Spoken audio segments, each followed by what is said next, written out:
Good afternoon, Twitch. Appreciate you joining us. This is the 66th running of the World Tour. Appreciate everybody who supports the stream and has come in. We do live comms on Discord, and that's at Hype's Discord. Appreciate your support, Twitchy Rich. Thank you, Bozetta. Always a pleasure to have you guys flying with us and supporting the stream. So thank you much. Again, 66th running of the World Tour, and we'll get started here in just a few moments. I did have a crash to desktop, so I'm going to go ahead and get back into the sim. Hopefully without fail this time.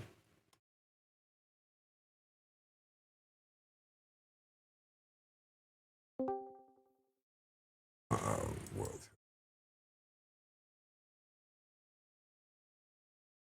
Today we are flying into Squamish, where Got Gravel has a scenery add-on pack, and we'll finish up there at Squamish.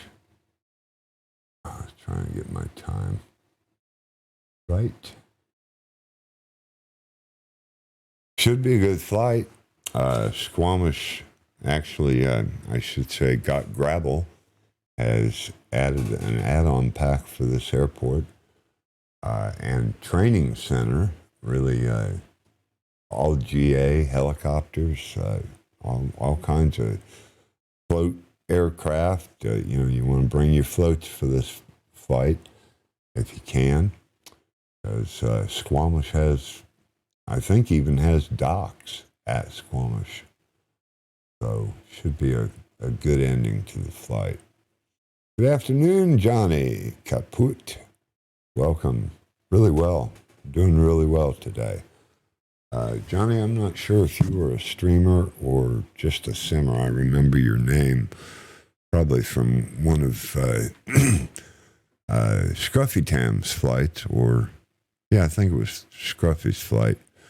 Yes, sir. Appreciate it. Welcome to the Ice Bucket. So again, Discord is live on the Hype Discord servers. Everybody's welcome to fly with us. Everybody's welcome to hang out and watch whatever you need. Are you attempted streaming?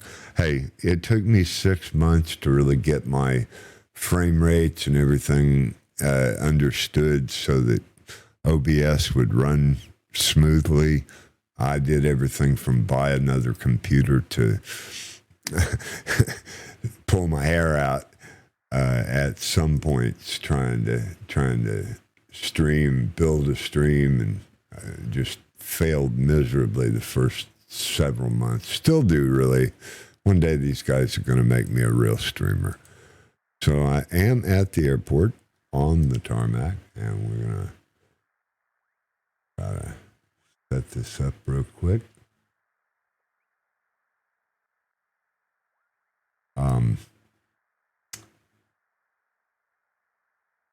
Andy, if you're interested, I am IceMan333 _ at Twitch.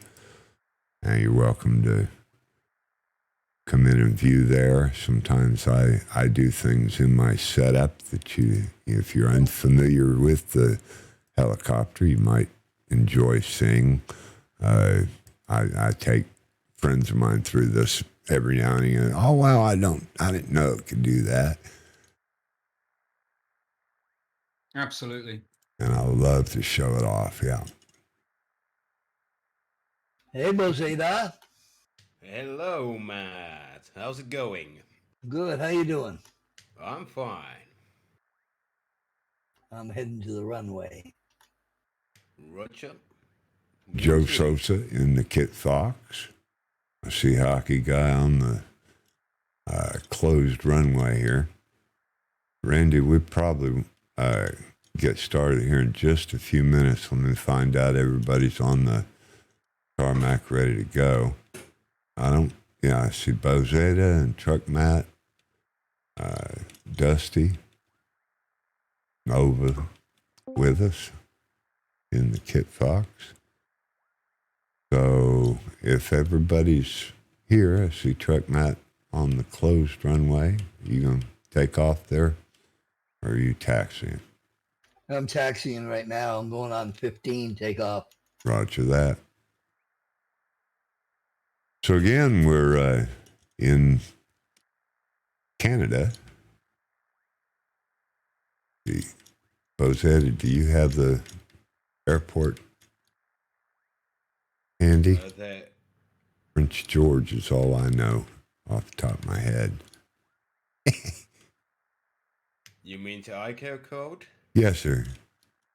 Charlie Yankee X-Ray Sierra. X-Ray Sierra, thank you. No problem.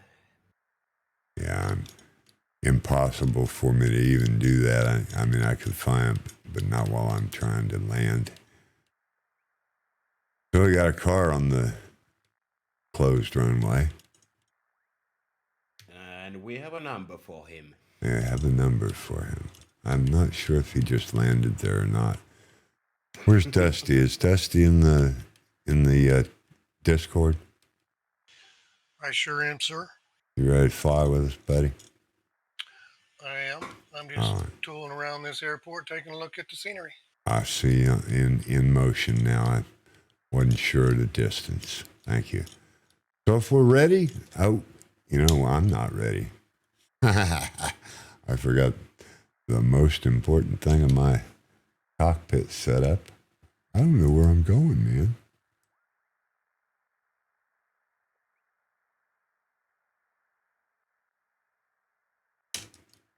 Better turn around.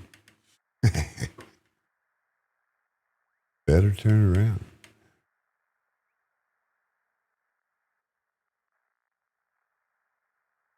Hello, Joe Sosa. Good to see you out there supporting the stream and flying with us. See you all the time. Appreciate your support. Always good to have you with us.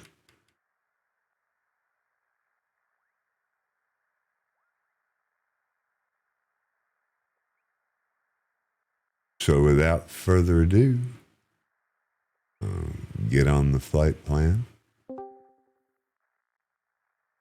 Everybody ready to get wheels up? Let's rock this. Let's roll. do it to it, people. Clear the runway. Oh, if Matt's taking off, you better clear the runway. Yeah.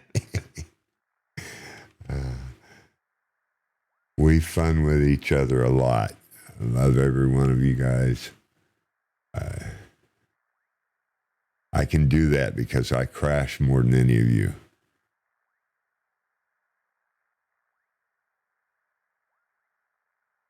Let's see.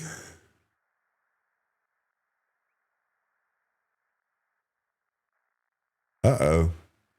I don't have my uniforms on. What happened? I didn't load the right livery? Sure I did. I took the hype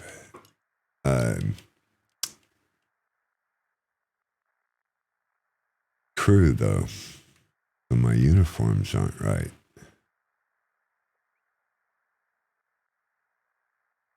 Okay, I haven't seen anybody take off. Why?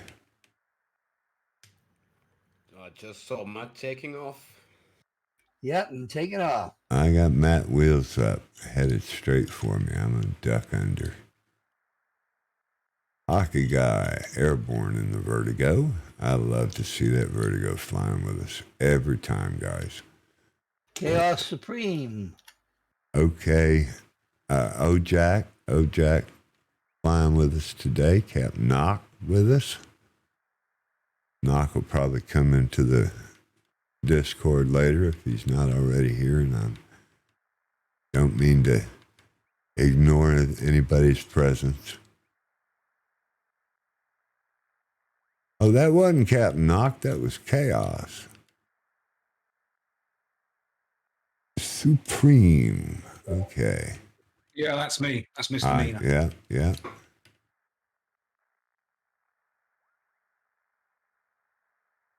I'm in the air and on my way. On my way to freedom land. I'm on my way. Let's go. Where's Grandler, by the way? I haven't seen Grantler today.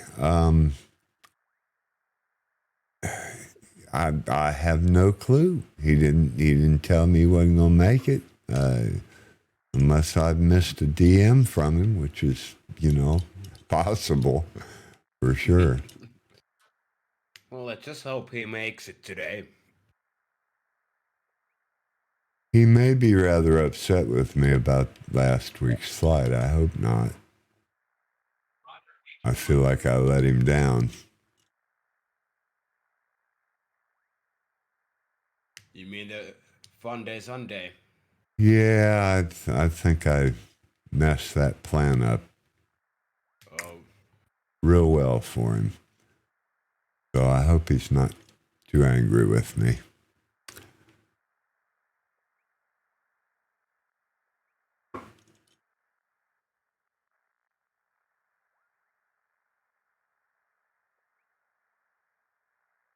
Yeah, this first one, real close.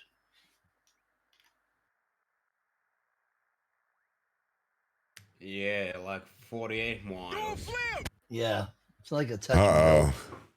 go. Uh-oh. Who we got No. in there? Who we got in there with the flip?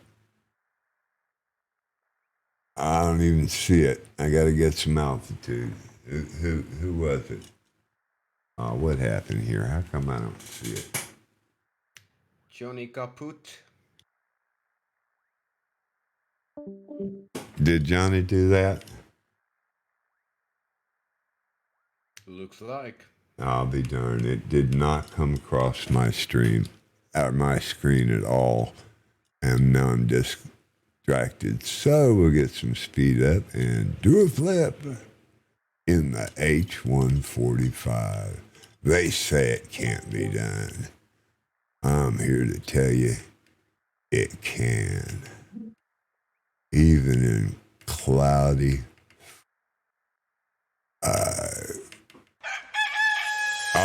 yeah, come on now. Yeah, okay. Have you ever done a flip one buckets on your sleigh?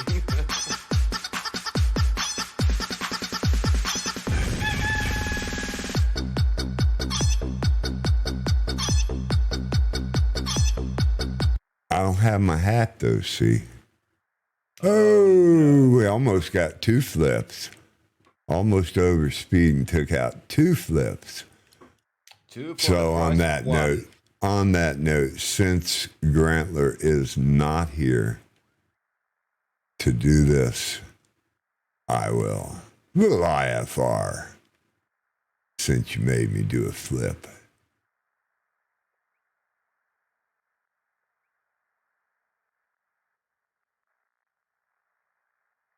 I was flying the A320. I put it back.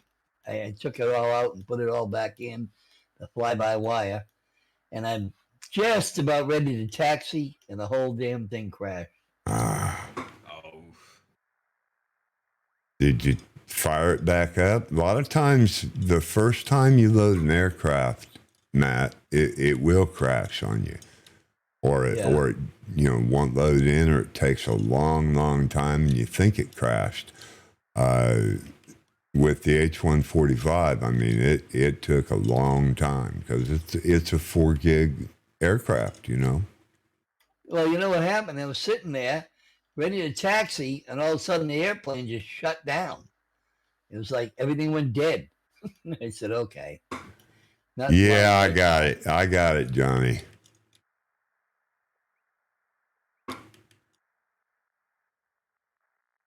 Now listen to Joel, and he says it can't be done, but I do it all the time.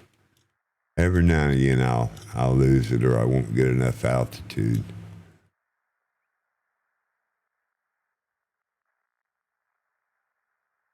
Sure are a lot of trees in Canada, eh? Aye. Eh? Aye. Hey, buddy. That's what they say after everything. Eh? Aye. Hey, hey. Throw mama a kiss. Throw mama down the stairs a kiss. Eh?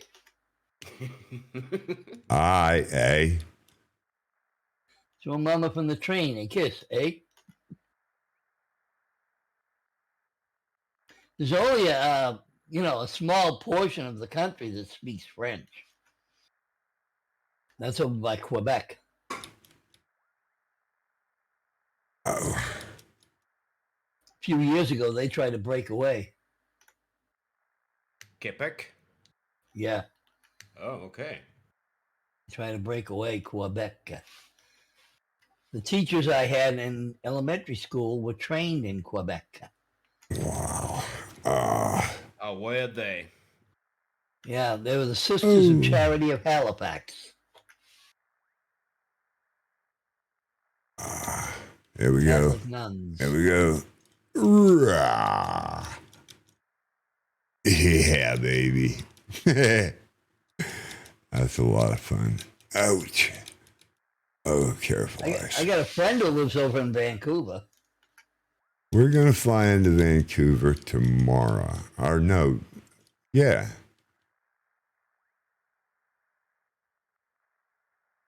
And I think it's pronounced Vancouver.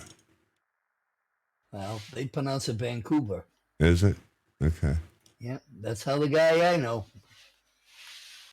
Roger that.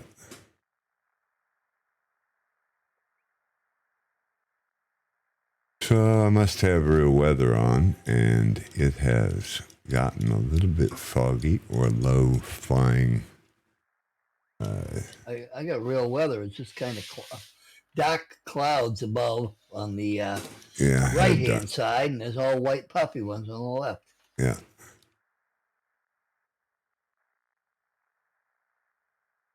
I have a friend from Canada, and he speaks French as well as English, and we went to France years ago, and he had trouble with his French accent in France. They immediately started speaking with him in English after he spoke French, and he was very annoyed by all of that.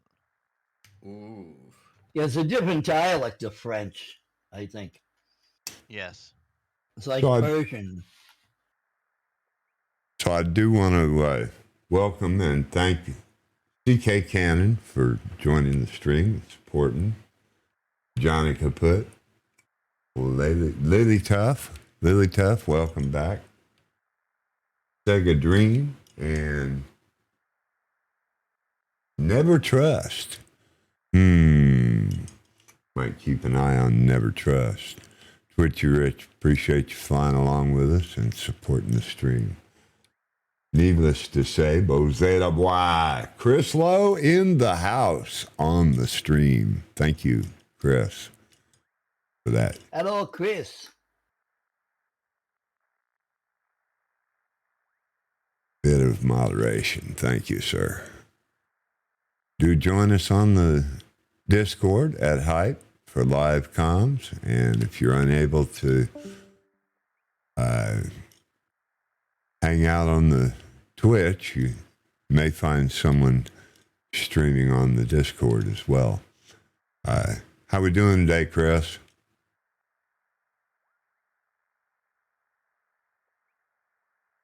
Chris Lowe in the house.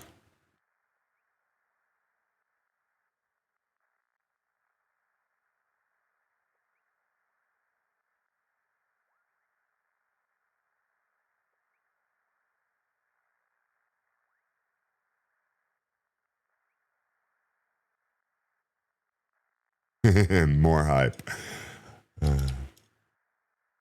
Thanks, buddy.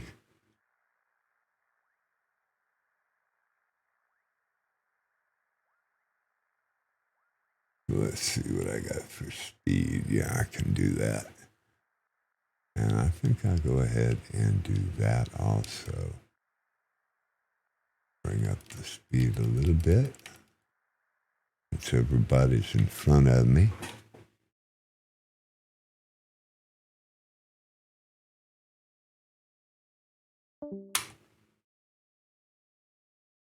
Oh, Jack and a hockey guy behind us, Randy.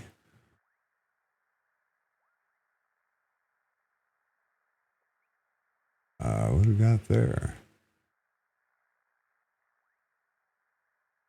Someone just took off and disappeared on me. I can't tell if that's a road down there or not, but looks more like a snow trail or something. Yeah, it looks like a logging road or something. Yeah, a lot of trees in the way.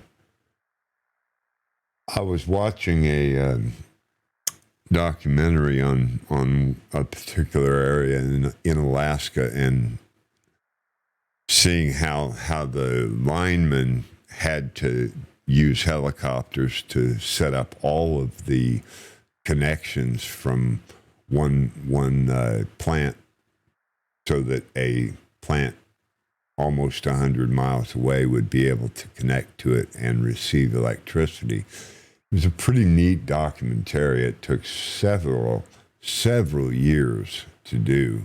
They ran out of funding initially in like 92 or something, and ended up having to finish it. But they showed the helicopters putting in the posts and putting them on the side of mountains and places that nobody would think you could ever put a electric line. It was just kind of neat.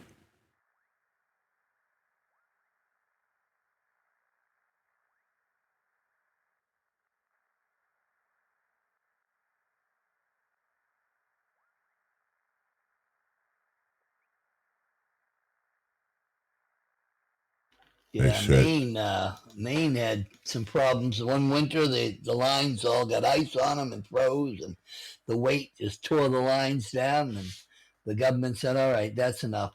Dig ditches. Yeah. Dig the ditches. We're putting them underground." Well, Florida did that many years ago. Put all their electric lines and telephone communications in cable underground because people. In fact, I'm personally attached to a story just like this. A neighbor of mine actually died when his Cadillac literally went through a concrete telephone pole.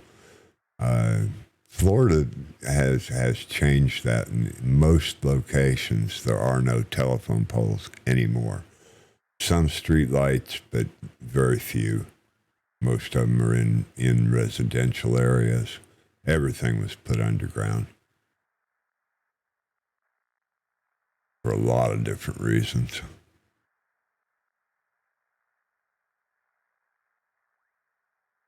So Chaos Supreme has joined us for the first time in the flight.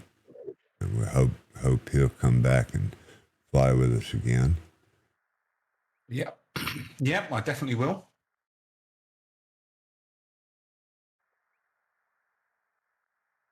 Seems like a great thing to try and circumnavigate the entire globe. Well, and, I hold myself to that standard, but life happens and, everybody's not always able. A good example is my partner's absent today. He's, on the viewing end in the stream, but Chris was unable to make it today. Life happens, and we love to see you come back after, several months of not flying with us. And hey, good to have you back, man. I'm telling you, it's a blessing to me just to see names that haven't even flown with us but once a year ago. I think it's convenient as well. Coming from the UK, your flights start at 6 p.m. So I finish work at 4:30. So that sounds perfect to me. When we started this, I had a partner that I was originally doing these on, and he's from South Africa. We decided we wanted to include all of the U.S. and even to the South African. They're an hour later there, but it's still fairly convenient. Bozeda is from Finland. Truck Matt, another member of my team, is a Bostonian living in China. So we literally have people from around the world.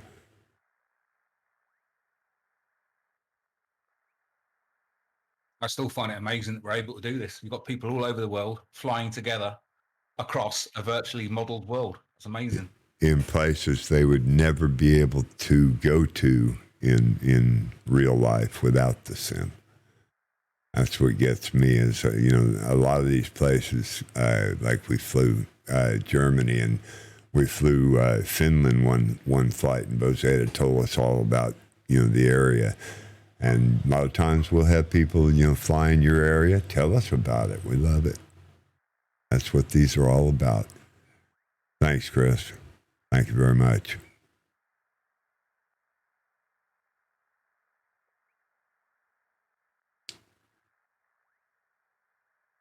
But it's like you said earlier, it's you always know that you can find people of like interest. Everybody that flies, has the same interest in the sim. Makes for a very enjoyable and diverse conversations.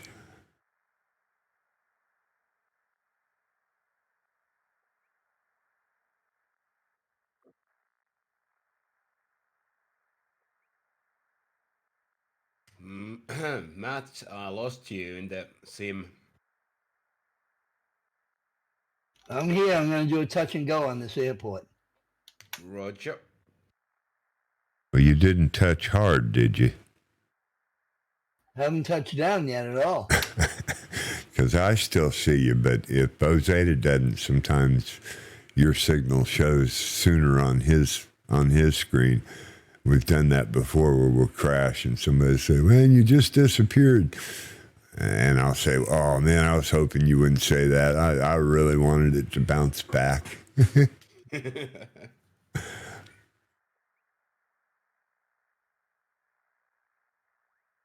Touchdown. Now going back up.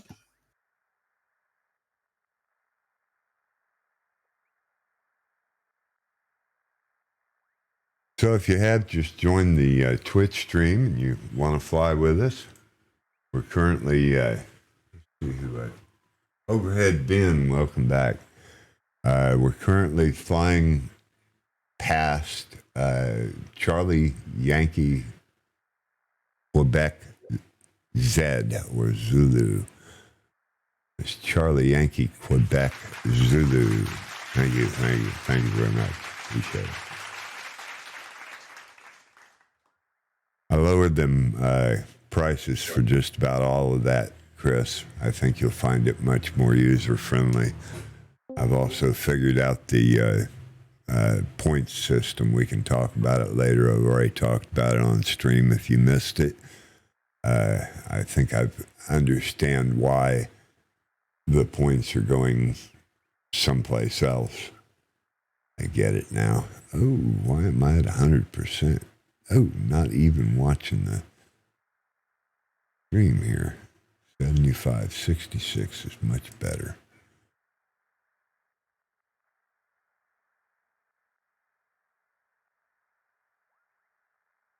I haven't piped in any music today. Why not?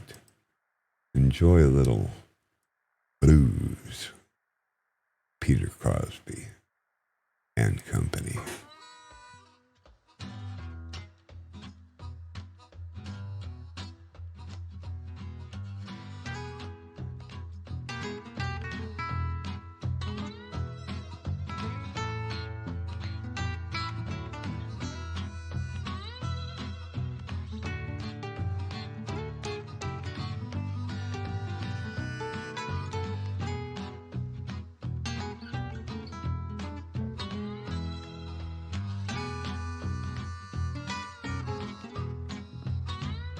Dwarven Egg Official in the house.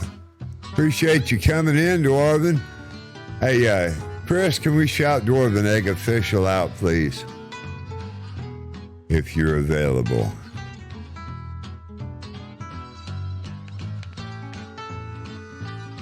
Exclamation point SO.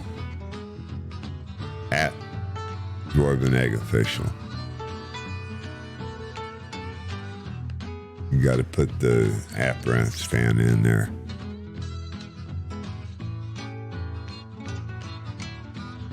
Or I will. Yeah, thank you. Oh, it automatically, okay. Yeah, all you have to do, Dwarf, is text something in, it automatically shouts you out. It doesn't put the clip up there. Thank you. That way he'll get the clip. Enjoy a short clip from one of Dwarf and Egg Official's recent streams.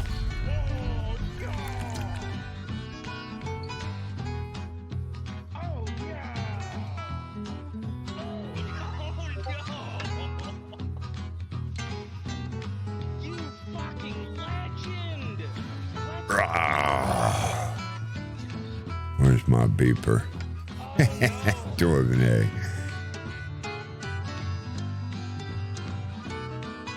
So I appreciate that, Chris. Thank you very much.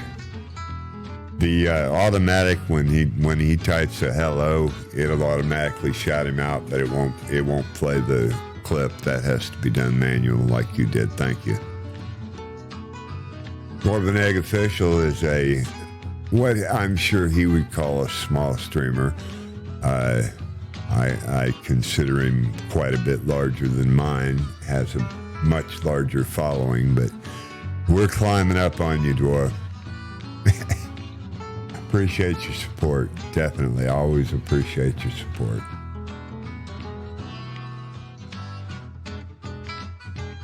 I think all my VIPs get an automatic shout out, but doesn't take their clip. So thank you, Chris. 66th leg of the world tour in the H-145 with others. Appreciate everybody that can fly, lurk, hang out, listen to my soothing voice. Enjoy. Somebody told me I had a soothing voice. He played my stream as he went to sleep. Okay. Chris, we miss you. You know, livening it up. Bozetta's just not picking up the slack today. You know she loved the jelly roll.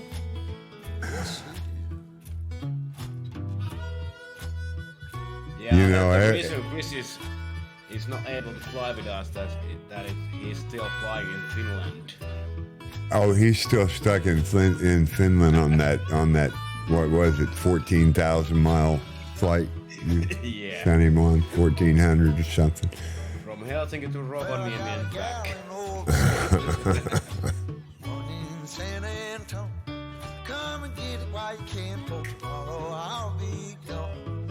And my good gal sitting alone, she hollered her back, Daddy, Daddy, will you come in home? Won't you come on home?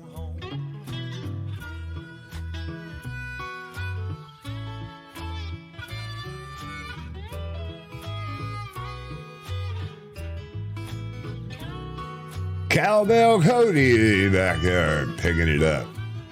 Who you flying with, Cowbell? Hey, Cody. Who you got behind you there? He's in tight formation back there. I know how he flies. I can't read the tag. Anybody see the tag he's with? No, I'm just about to touch and go. Stand by. I see CC here. Ah, yes, that's cool. I missed him. That may be who's back here with Cowbell. Cody. I think they're probably both taken off from the airport back there. It looks like they're in formation, but I can't tell. But we know how he flies, right? Yep.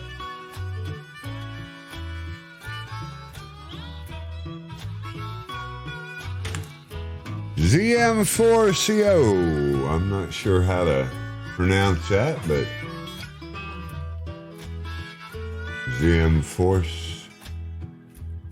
RCO, welcome to the Ice Bucket. But you know I we think he's a always first-time viewer. the highways catch me Ike, welcome back. Good to see you. Hope you fly with us sometime soon.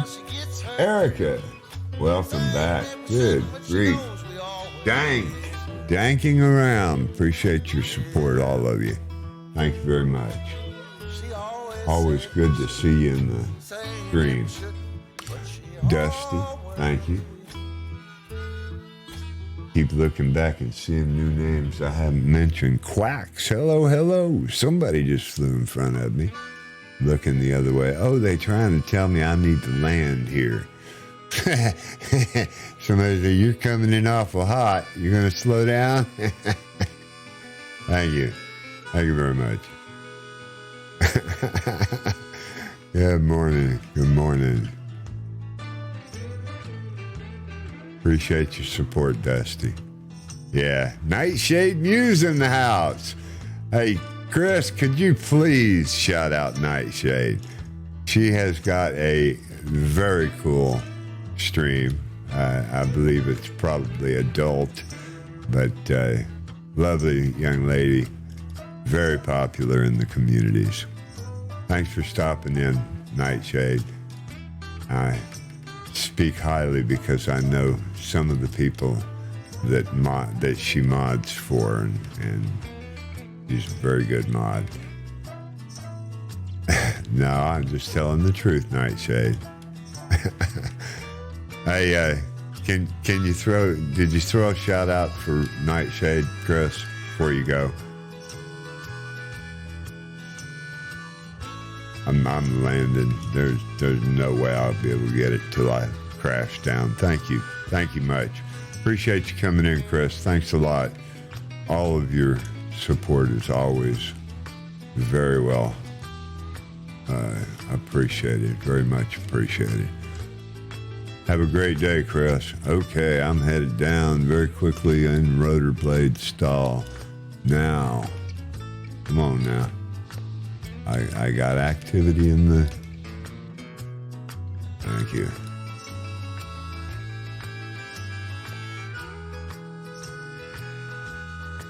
I didn't see a clip for you there, Nightshade. Did he not spell it right?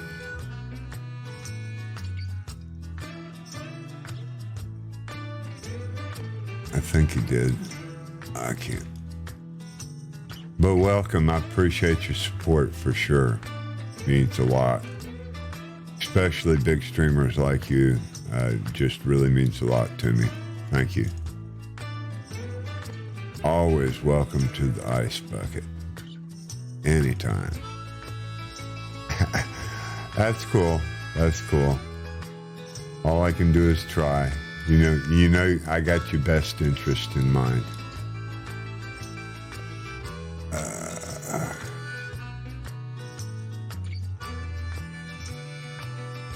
Yeah, well, that's me. Mine, you know, it picks a 60-second clip, and I know yours are right up there.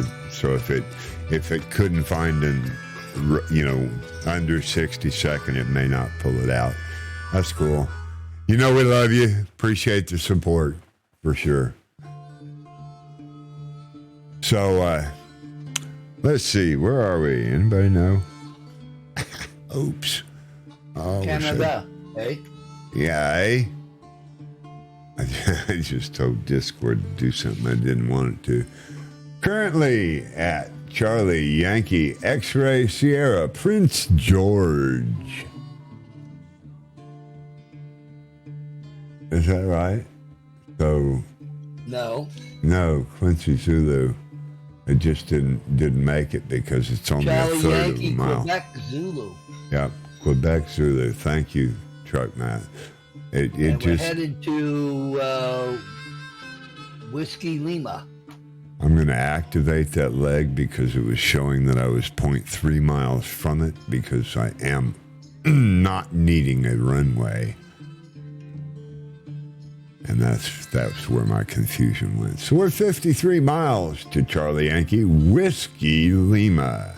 Currently at Yankee Quincy Zulu. Charlie Yankee Quincy Zulu. Come fly with us. if you got time. Or lurk, hang out. Tell me if you're in the stream and you're a streamer. I'd love to shout you out. I'm going to take 2 minutes here, if nobody minds. Refill my adult beverage. Roger.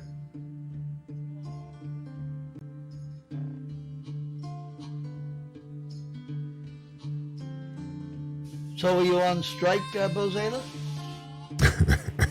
Yep, day 2. All right, day 2. How long do they usually last? Usually, I don't know, this is my first time, but if the negotiations don't end up anywhere, we're on strike till Monday.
then. Hello.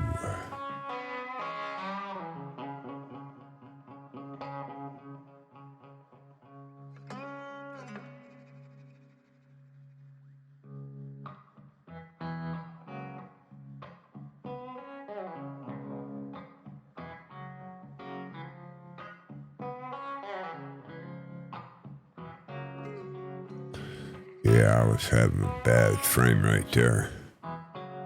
It'll be okay now. Bow.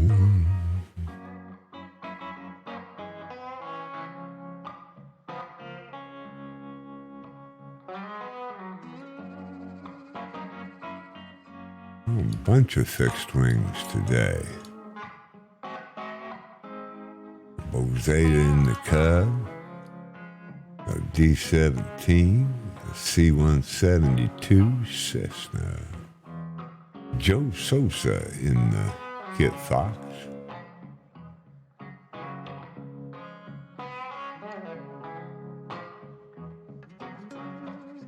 and I see Cowbell Cody over there in a World War 44. I'm gonna have to talk to him about that. It looks like everybody's up. Let's rock this puppy. Let's go.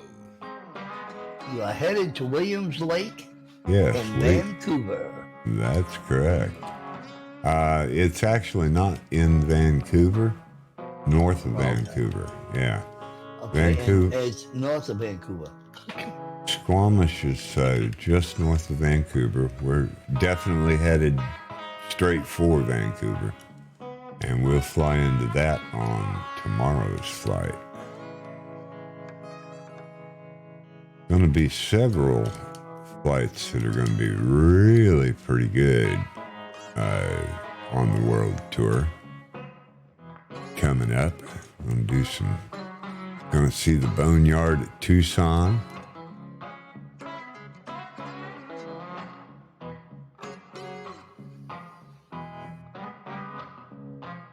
LAX, I think we fly into LAX Wednesday or Thursday next week. We got Phoenix, I think, or Tucson. No, Tucson. Oh, okay, yeah, because we're over on the west coast here. Yeah. Yeah, we'll fly down. It's Marlboro. Welcome. Oh, up, I goofed. My bad. Oops, my bad. I unfriended him. I didn't mean to do that. Yeah, LAX is right next to my in real life home airport, Santa Monica. Right. Well, cool. Then you can tell us about it when we fly in those areas. Sure. I don't know much about the West Coast. I was truck We're going to driver. Washington State? I believe we'll be in Washington State tomorrow. I think we are Yeah. doing Portland. Okay, Portland. I think it's tomorrow. If not, it'd be like Wednesday next Yeah. week. You have to go to Portland. you just have to go to the calendar, Matt. You know that. Yeah.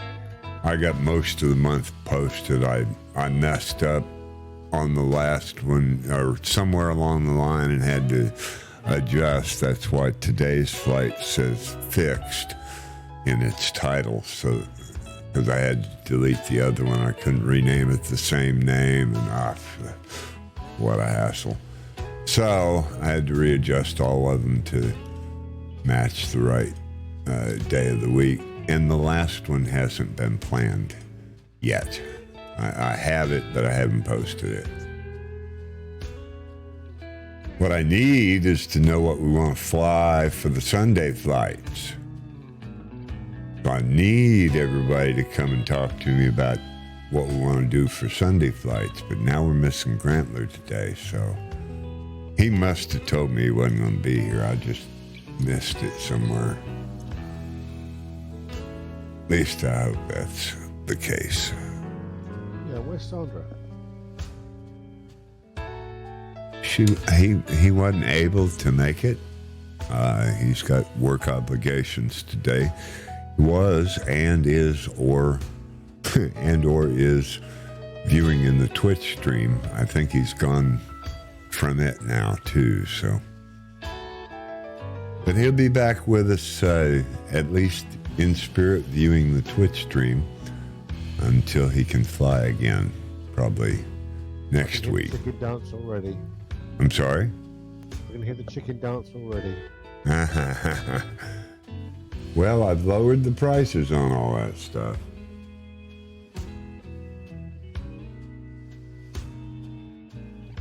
To be more in line with the... I don't like Twitch's system on that. I really thought I was bypassing Twitch and using Streamlabs to do the channel points, but it didn't work out that way. Twitch has control, and they only give you 220, I think, per hour. But as long as you're in the room, you should get all of those points. And I'll figure out giveaways and stuff that I can do. Y'all can use those points on. Something for the future. I misunderstood what they were about. Okay, let me get back on the flight plan. Following Dusty in the river here.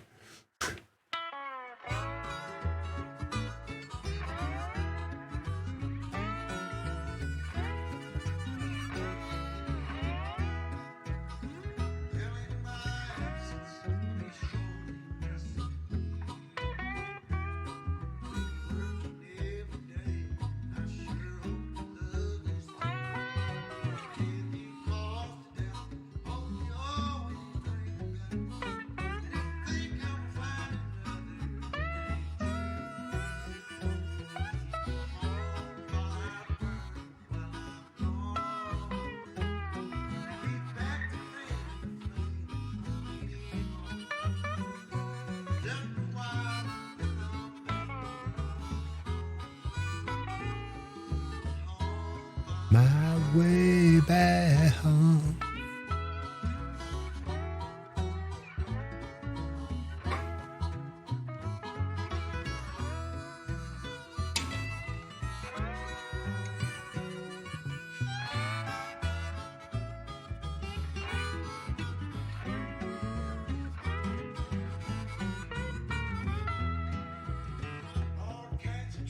Commander Root, welcome into the stream. Appreciate your support there, bud. Didn't see you come in.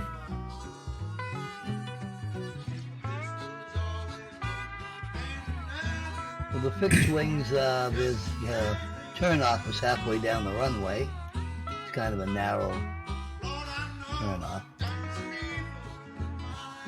Well, I've got a flight planned that's going to be so many short landing strips. You guys that can download the add-ons are going to have a blast on the one I got planned. I haven't put it in yet, but we're going to come back to Friday Harbor, which is just behind us.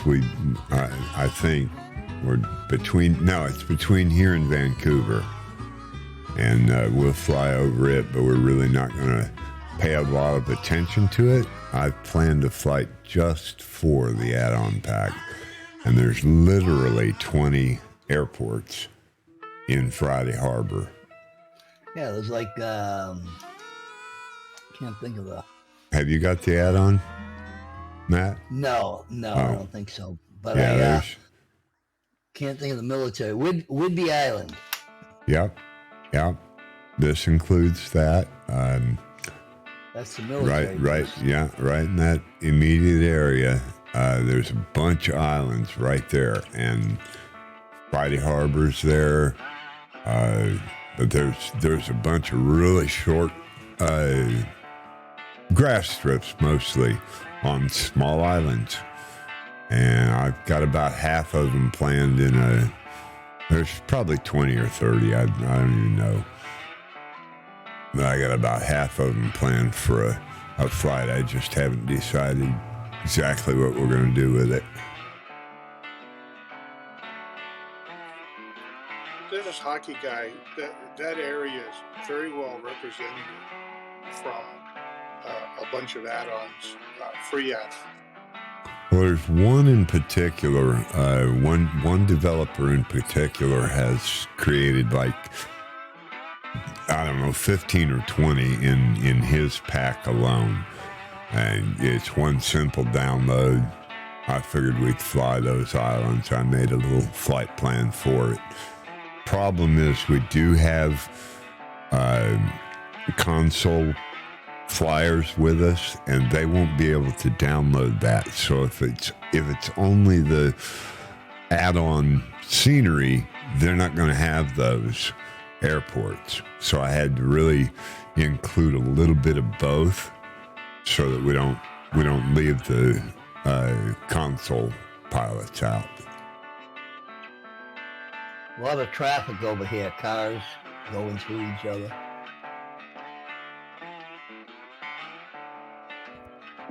Time for the hymns then.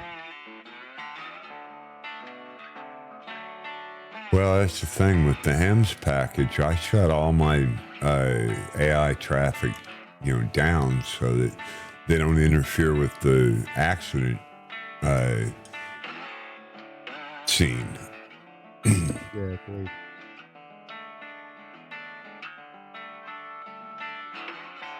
The trade-off is I don't see the cars flying under a bridge. Now, these cars are all going like back and forth into each other, Right. through each other. They're like a swarm of ants, right? Hello, Yeah. Wolf X. Oh, There's no left and right lane. There's one lane. And they're just going Right. through each other. I have landed in front of them, and they'll use you as the stop, so they bounce into you and turn right around and go the other way and come back and bounce into you and turn around. I've done that a few times. Now I know why Canada does so much logging.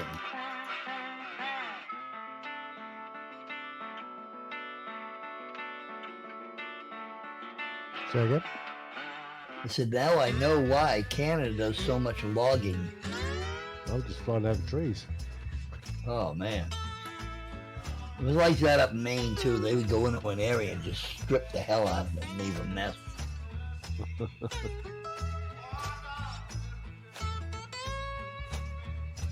Alright, so I'm liking your livery. I appreciate it. I'm real proud of it. I mean, I don't mean to boast, but 30 years, I didn't even think about my own livery. Having ICE333 on the side of my own aircraft, my favorite, you know what I'm saying? Much less the Twitch stream address. And the bucket is courtesy of Bozeta. He's the contributor that gave us that idea. So I had to include it on the aircraft. And yes, Clifford did a fantastic job on this. I'm not right now using his uniforms because I was flying the HEMS version the other day, and you have to use their pilots and such. So I had it left, and I forgot to turn it off today. But he's got uniforms made for this livery and everything. It's pretty cool. This is one of my favorite parts of it. Is he put the World Tour logo on the tablet, and I think that's real neat. And the ice bucket. Yeah. So I appreciate it. Yeah. What I'm you real- doing, Bozeta? I see you hanging in the air. Hanging in the air. I'm just cruising along the river. Oh, okay. on my way back home. Speaking of logging and such, I was in Washington State, or maybe it was, I was in Washington State and Oregon, and I drove on a couple of logging roads because there was some, Mount St. Helens was out there, and I wanted to get a little bit closer. And that was a scary experience because those logging trucks full of logs come barreling around those blind corners, and you're supposed to honk when you come around the corner, and I would stick way far off away from the main part of the road because these guys would come through there really fast. And I guess they had logs to transport, so. Yeah, some of the roads are mucky and muddy, and they get stuck if they stop. I used to run a logging, actually an old dynamite trail in West Virginia that was kind of interesting to navigate as a truck driver. That was the one that was used to make flooring, or they cut the wood for wood flooring, and I deliver it to the prison, and the prisoners would make the flooring. Cool. But it was a logging. You had to go around the back of the building, and it was like, oh man, this truck is going to go over.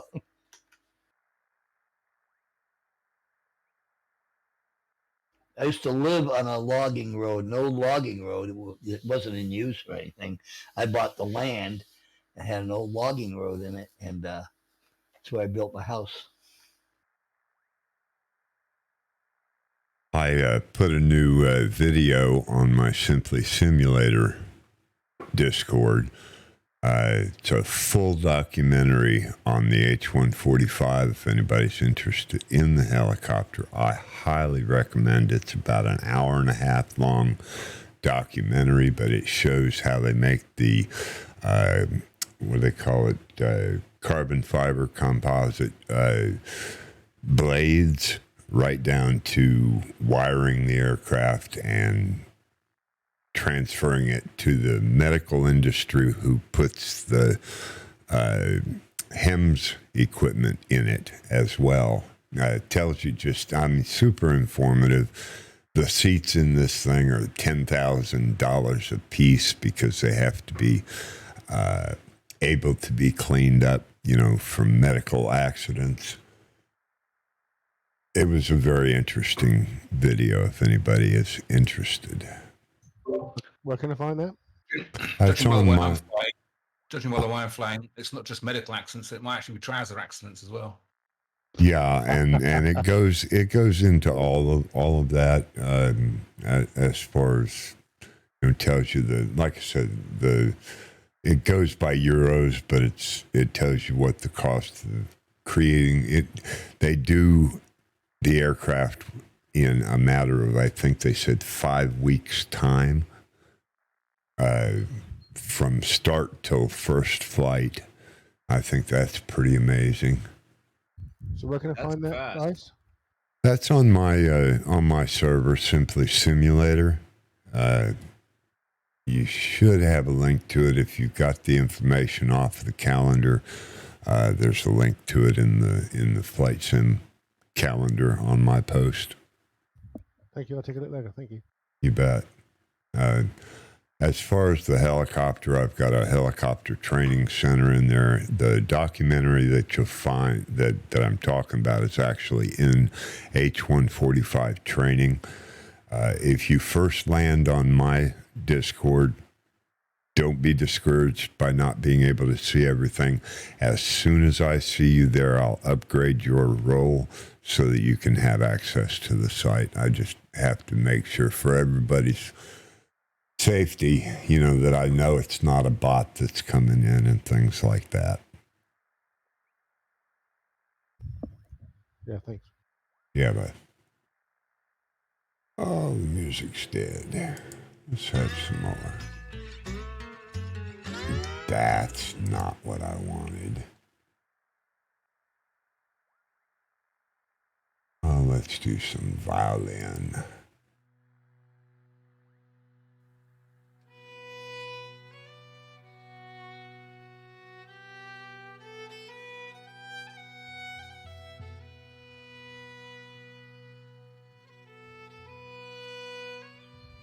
We're doing a full stop at Whiskey Lima.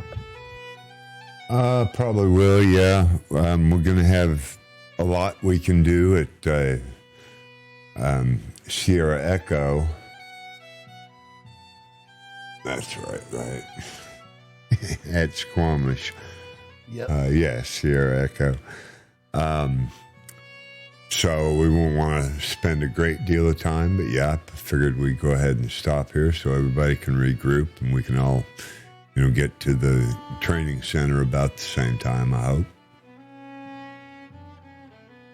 That'll make for some good screenshots. They've got quite a little facility there. If you haven't been to Squamish at the Got Gravel facility, there is quite a bit to see there.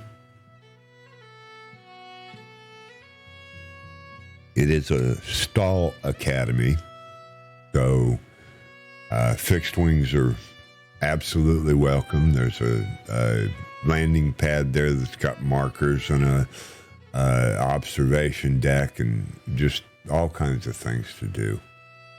A little water, what do they call it, route to fly. Oh, cool. Might Yeah. a aircraft change then. I fly the helicopter. I mean, there's places, in the Squamish that is also helicopter friendly. And I have a flight from Squamish back to Squamish. I've considered maybe flying it on a Sunday, but I'm not sure how much enthusiasm we'll get from it. So a lot of the helicopter and stall aircraft have already flown this one. This airport's pretty familiar to a lot of people.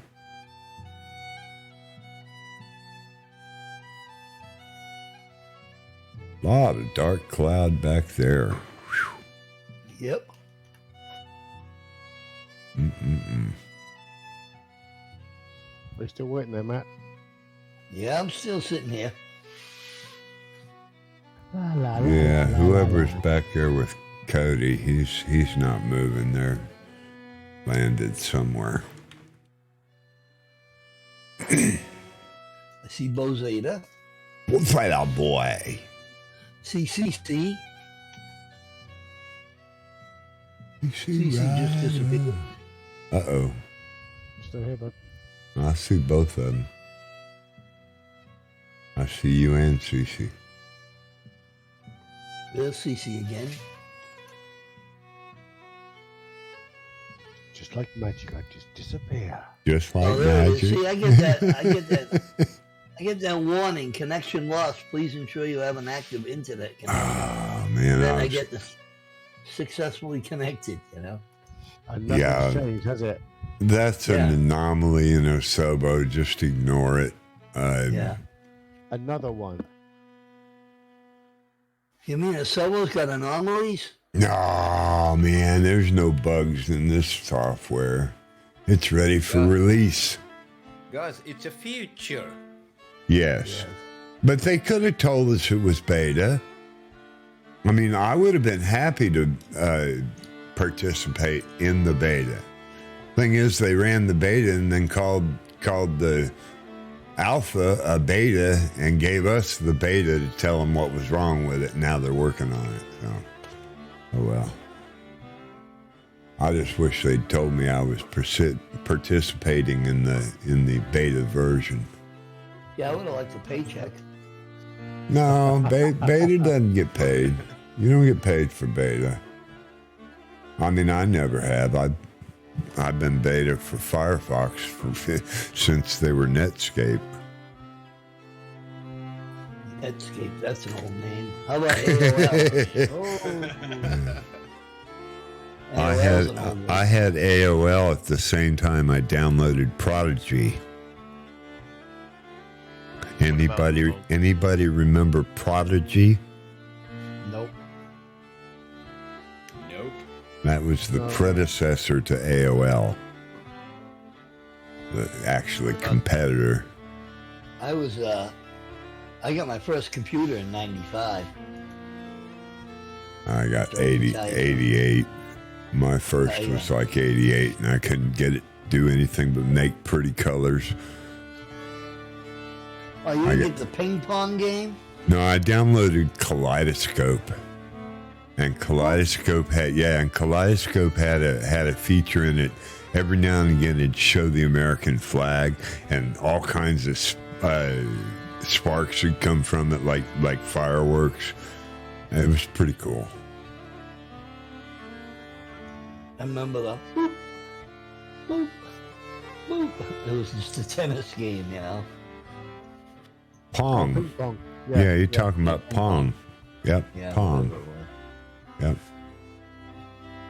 Well, that was back in the day that I started working and doing Flight Simulator, was back with polygons and back before Pac-Man was really even a thing. Pac-Man, all the Yeah. little things running around eating the little balls Yeah, those little monsters. and yeah. How about Mario Brothers? Yeah. I remember all that when they came out. Yeah, Nintendo 8-bit was my first console. Yeah, Nintendo. I never owned a computer until '95. Well, my first investment was the glove made for Nintendo. What is the glove? I don't Yep, know. that's the point. That right there's the point. It was penny stock, and the glove was designed so that you could not touch the screen, but point at and organize by finger stroke whatever was on your screen. You could select it by just pointing at it. It was pretty neat. It kind of evolved into what we know now as touchscreen. The technology began it, and they decided that touchscreen was more convenient and more usable, user-friendly. So you're actually pointing your finger at the screen and it did it. Say again? You point your finger at the screen and it would do it. Yes. If you remember The Matrix, and you remember Mr. Anderson was looking in a computer screen very large in front of him, and he would just point to a section he wanted to draw up, and he'd grab it and set it over here, and it would show him what he wanted to see, and then he'd take his two fingers and he'd make it bigger, just like we do in Android telephones today. So very much like VR is now, where you actually point Yes. things. Yes, all of those touchscreen technologies came from the glove, and the glove never made it. I mean, I didn't make a dime. It went under pretty quick because it was replaced by touchscreen technologies. When did the glove come out? I want to say it was 1977, if I remember. Might have been 75. You'd have to research it because, like I said, it's been a long time. Yeah. I remember the duck hunting game for Nintendo. That was a revolutionary technology. And for me, yeah, when I was a kid, you had a gun. You had a gun, yeah. And it would, Yeah, that's me, and I'm a pretty good shot with a gun, so I had to have the shot put, not shot put, puck. What do they call that? Where you shoot the puck? Clay pigeons. Yeah. Skeet. Skeet. Thank you. Yeah. Skeet shooting. I Yes, remember sir. I was in the Navy and they were just getting their computers set up. They had one computer, maybe two computers in the maintenance control office. And one of them was the supply department, and the other one, they everything was floppy disk, and they had to write their own programs. 5-inch floppy. Holy Yeah. order. But not a lot of people that even know 5-inch floppy existed. Those were the bigger ones, weren't they? Yes, before Yeah. 3.5. Yeah, before the Yep. 3.5 stable diskette. Private wasn't sort of cardboard out. Yeah. Yeah, they look kind of like a square 45 album. And they would Yeah. take 4 meg. Most of them only 1 meg.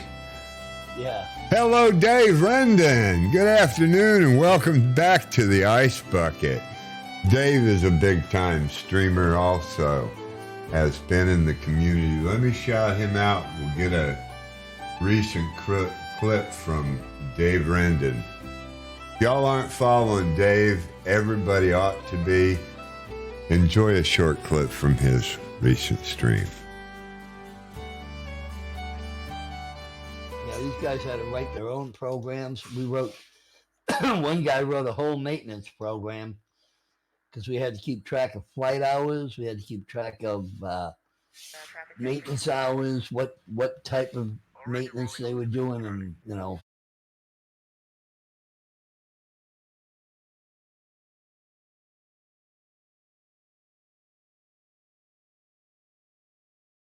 You know I'm going to shout you out, David. Appreciate you being in the community and all you do for it, buddy. Appreciate your support on the Ice Bucket. And again, if y'all aren't following Dave Rendon, you should be.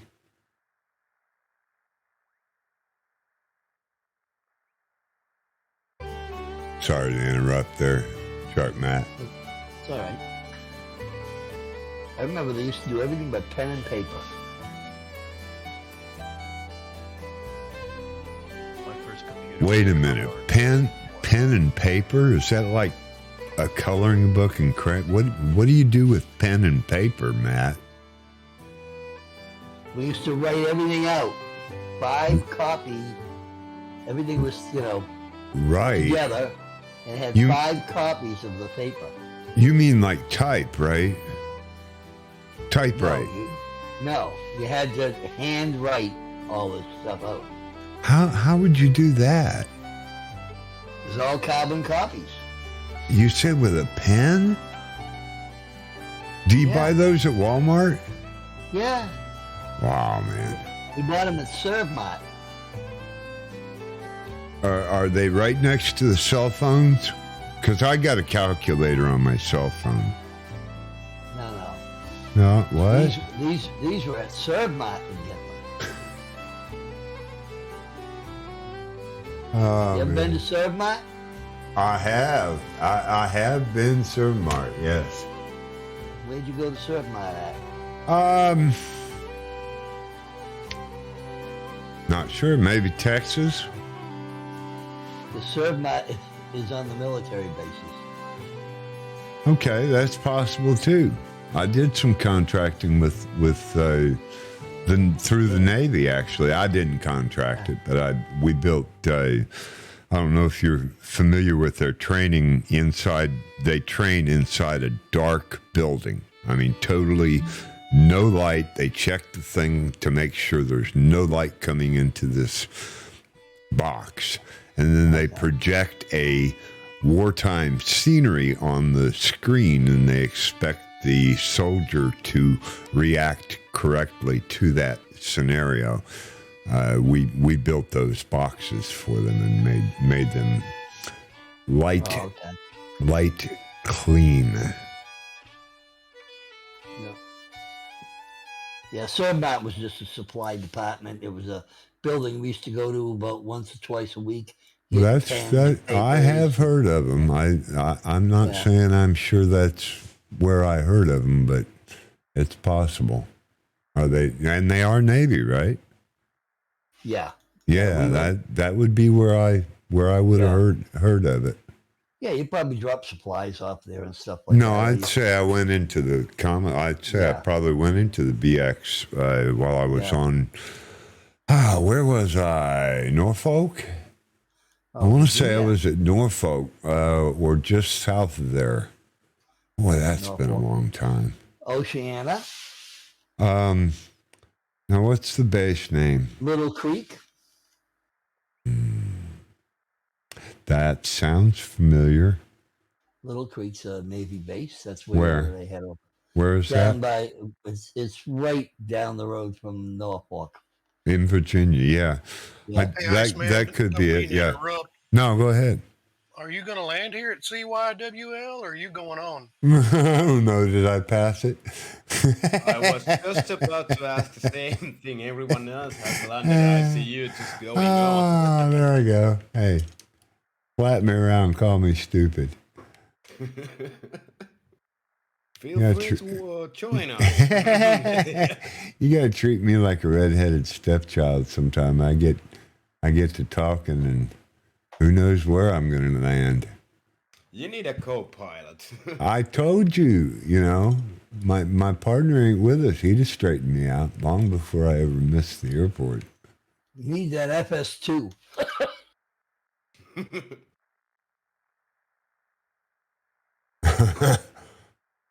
That was bad. Imagine that. We can make an FS2 where the guy slaps the pilot. Yo, wake up! Pay attention. No. Flights with Joel's got a sound bite. He charges a lot for it, but I think that's what it said. Wake up! I've been where you are now, or something like that. I forget what it says, but Don't you have a poster check? I do have a posture check. Did one come through that I missed? No. Yeah, there's a posture check, and like I said, I think I decreased just about everything. But don't spend your money. I mean, don't spend your points all in one place, because there's a couple of them out there. In fact, Yes, Wolflex.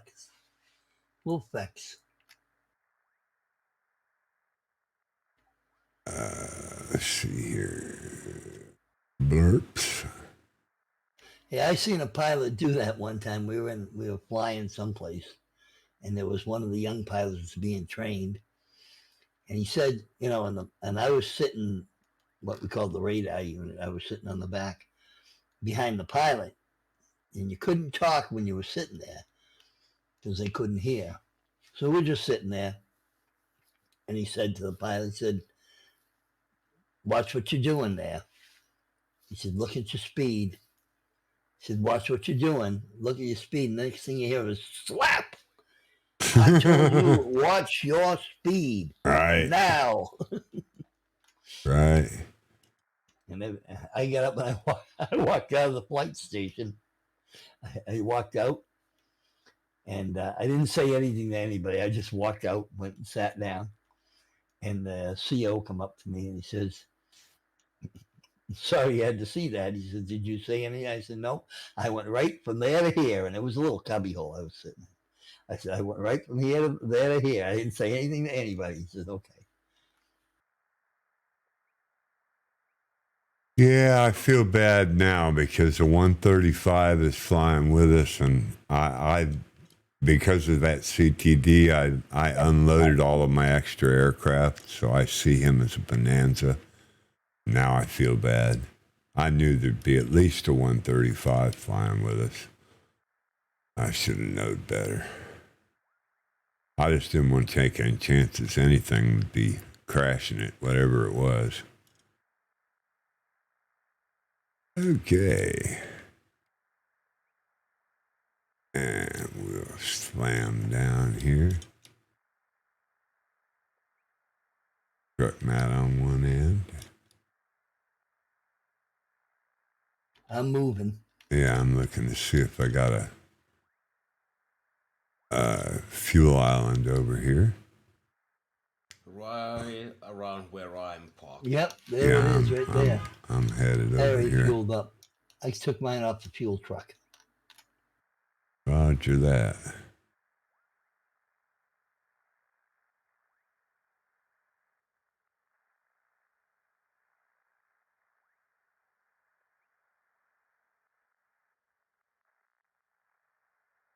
Okay, let's see.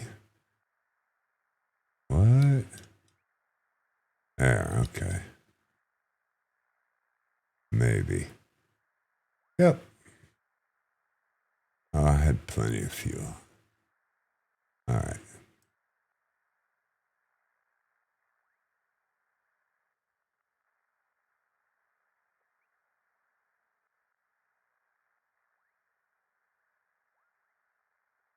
All right, so we're going to take a break or move Up on? to you. Up to Well, you. Squamish, it's, kind of a interesting add-on. Like I said, depends on how much time y'all want to spend there. If you need a break here. I don't need a break. I just waited for you guys to get here. Yeah. I don't know about all that, Dave. I try. I put it down pretty hard. I'm not going to show my my report. I promise you, it's got plenty of hard landings. Okay, let's rock and roll, boys and gents. Nova stuff on the move in the Kit Fox. My PC was crashed. Oh no, okay. Let's hang out for Bozeta. Roger.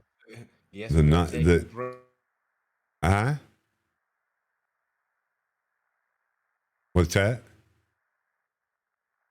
Oh, his whole PC crashed. That happens to him every now and again. Okay, let's give a minute for Bozeta. We're not in a hurry. Yeah, let's I'm not give a minute for Bozeta. No problem. Let us know when you're ready. I see. Who was it? Just took off. Ojax at the end. Wolf coming in. Okay. Yeah, let's give him a minute. Let him get back in. He's got a good computer, so he'll be back pretty quick. I'm sure. It's about 5 minutes, isn't it? The usual boot up time. Bozeta's got a pretty good. Yeah, about 5 minutes probably. Yeah, it depends on the add-ons. Did your whole computer crash? Yep. Yeah, that's what I thought. You were absent from Discord for a moment, but you're already back. That tells you how fast he'll be in. I wish mine would run that fast.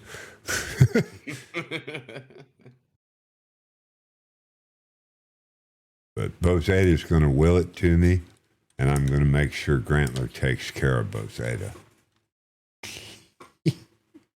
What do you mean, take care of? I mean, he's going to look out for me, Oh, that kind of take care.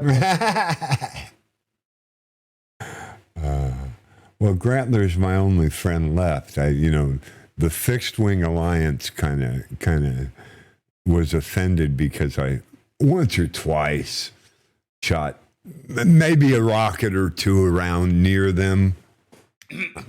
Well, Bozeta, you wouldn't get out of the way that one day, right? You were on the tarmac, and I want to take off. Says a guy who says, "I don't need no stinking runways." I was trying to follow you, but you wouldn't move. Hey, blame the ATC, not me. That's right, the agency. I have a number. I have a number the you need. ATC next time.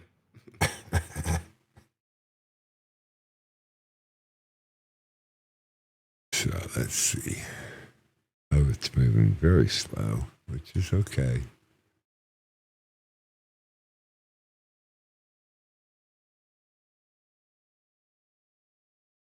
You got it in active pause or CTCH there.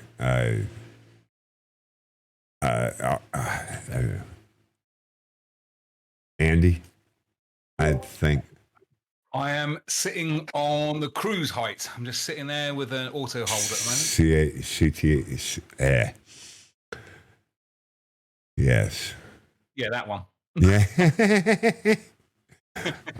I don't need to pour any more adult beverage. It sounds like you need a few more, to be honest. Push through, go through.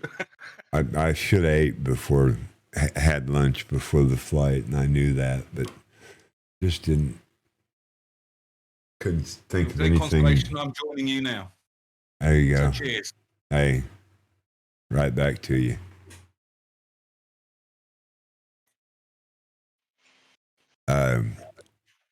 My favorite friend we spoke of earlier is someone who cares a little, and I don't see him in the stream, but he thinks I drink boxed wine, so he heckles me and does what we call trolling on the stream. He says, "Aren't you going to pour any more of your boxed wine?" He's a lot of fun. So that last leg of the trip, or the last between the two airports, I was watching Dusty's stream, and I couldn't help but copy what he was doing. He was flying at such a low height through the valley across the water, really, and that was me then. So I probably took longer than I should have done, but yeah, that was pretty cool. Yeah, we call that IFR. I follow rivers and roadways.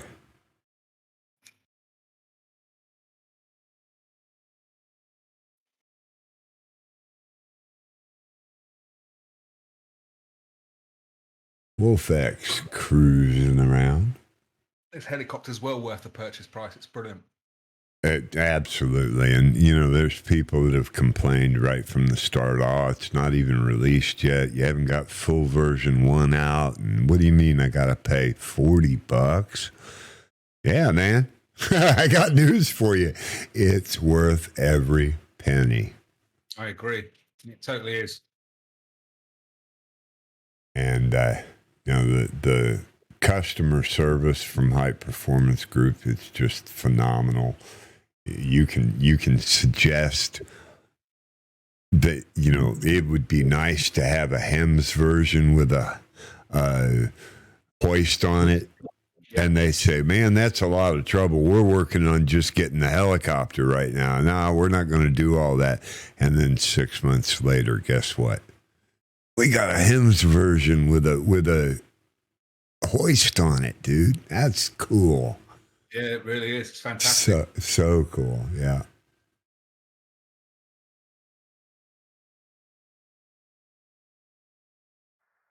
Considering I don't know how far Microsoft are along in actually getting the proper helicopter models in their actual engine, but I'm not sure. I don't know, but this behaves really well. I'm real proud of what Dave has done with the flight model for this helicopter in an environment that is not even designed to have a helicopter. You can't say enough about the flight model. Can't wait until they support helicopters. Can you imagine? Yeah, I think it's probably gonna. Well, it'd be difficult really because I'm trying to imagine. Excuse me, I'm trying to imagine how much better this would perform. I mean, its handling is great. It does exactly what hard to beat now, isn't it? Hard to imagine how much better it could get, and it's not even released. Yeah, absolutely. Can you imagine what version 2.0 is going to look like? Yep. Here. And this is the other thing. It's like scan, if you're watching the stream, scan over here and just look at the possibilities that we have available to us in one more tablet. I mean, just having that there tells me something is going to happen in the future with that tablet. Yeah. Sorry, guys. I just jumped in there halfway. Okay.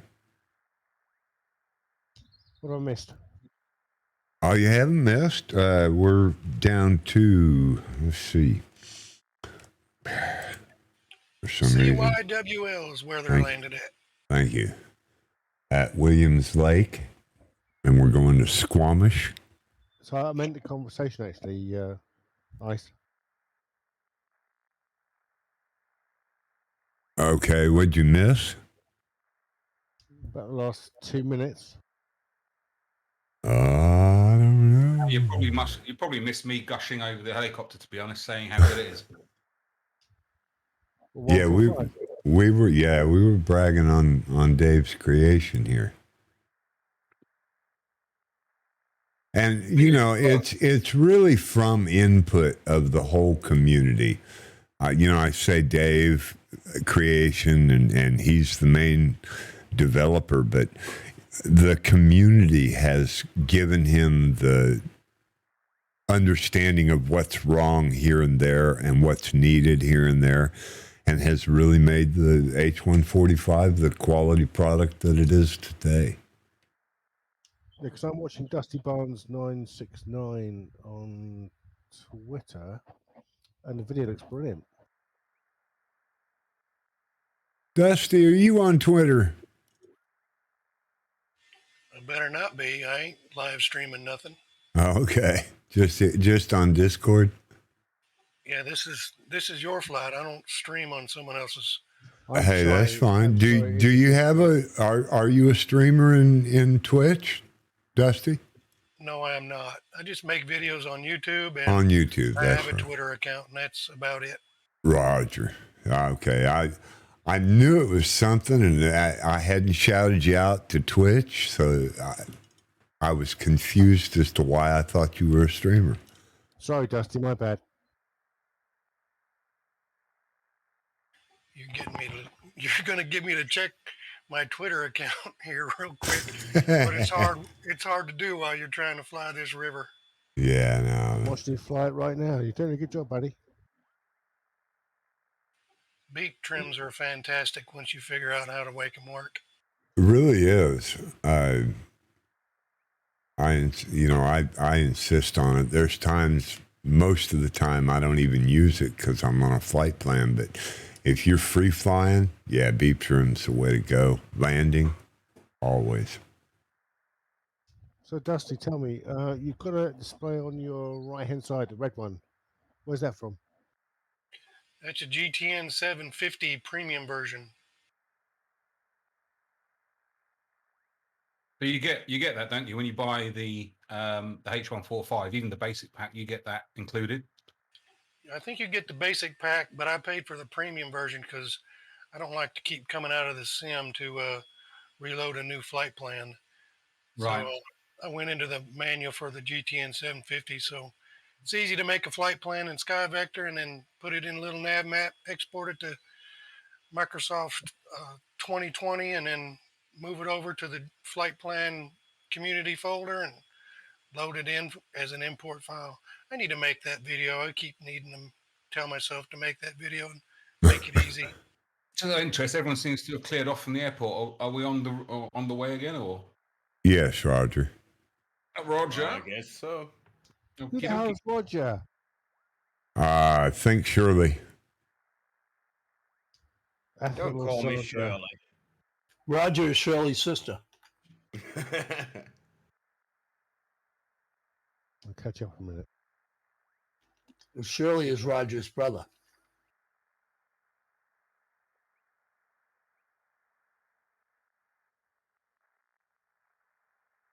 Roger. Okay, Shirley.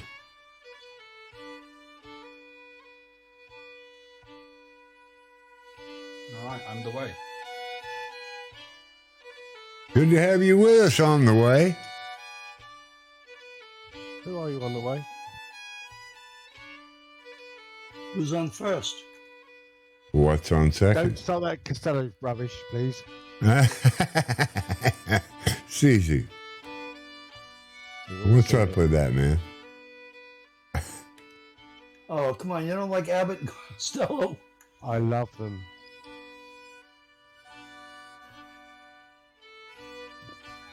I think they're funnier than most other people of that genre.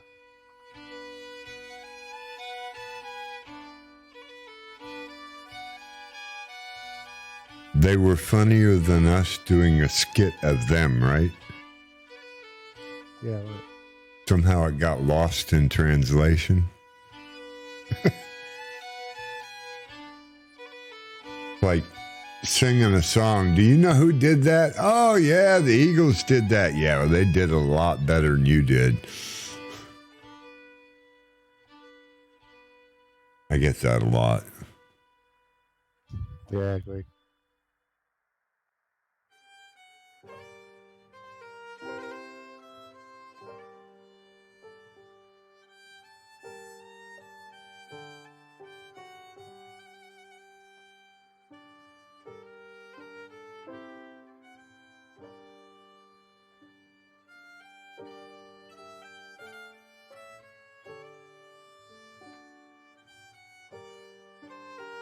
Okay.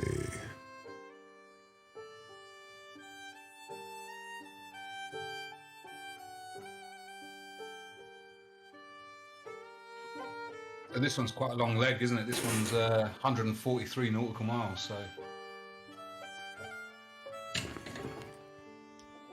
147 to go.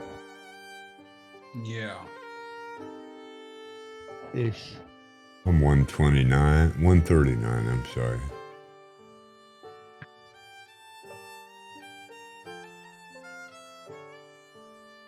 $143. Why am I going away from it? No. No! No. Smart Nav's got me going the wrong way. What? Wouldn't be the first time. Yeah, thanks. Thanks, Bozetta. Good Wrong, one. wrong way, Iceman. Well, it's saying 147 minutes, 148 minutes. No, something right. I got 142 miles, but I'm... Truck Matt's in front of me. Yeah, we're headed the right direction then. I gotta be. Why is it getting further away? Almost Yeah. two- It's two measuring. It's measuring from the last airport. But Truck Matt, it says 155 minutes, 156 minutes, 157 minutes, I don't know. 158 Maybe minutes. maybe it's measuring from the first airport. Yeah, It's that's wild. Sounds like you need to activate your next leg to the. I thought I did that though. No, it's active. No, I think it's probably factoring in a toilet break. Yeah, that was supposed to happen back there at Williams. I got 142 nautical miles, but my FMS is reporting 141 nautical miles, 0.4. I'm at 134. Well, I've slowed way down because I'm trying to figure out 3.3. That's So weird. how far are you away? Okay, well, I'm not going to pay attention to that. I'm just going to fly. Yeah, just fly. Hey. Oh no! Crashed the desktop. Oh! I hate that. I get dents in the top of my desktop from the airplanes hitting it. Oh, that's gutting. Oh, Well, as your fist hits the keyboard again. Andy, was that you that crashed? yes, sir. Okay. It's all coming back in. Don't worry. Well, I was going to say, if you friend me, I'll go out and I'll accept your friend request, and then you can just click on me, and you should get my flight plan and everything. Of course, there's only one airport left, so it won't matter. That's all good. I Yeah. will, friend. Yeah. Yeah, don't friend them because you'll be going the wrong direction then too. I tend to sneak up on my friends. I'll find you in the sim, and I'll just pop up in front of you and get in your way and all kinds of things, trying to get your attention till you come over to the Discord to talk, or should I say, cuss me out.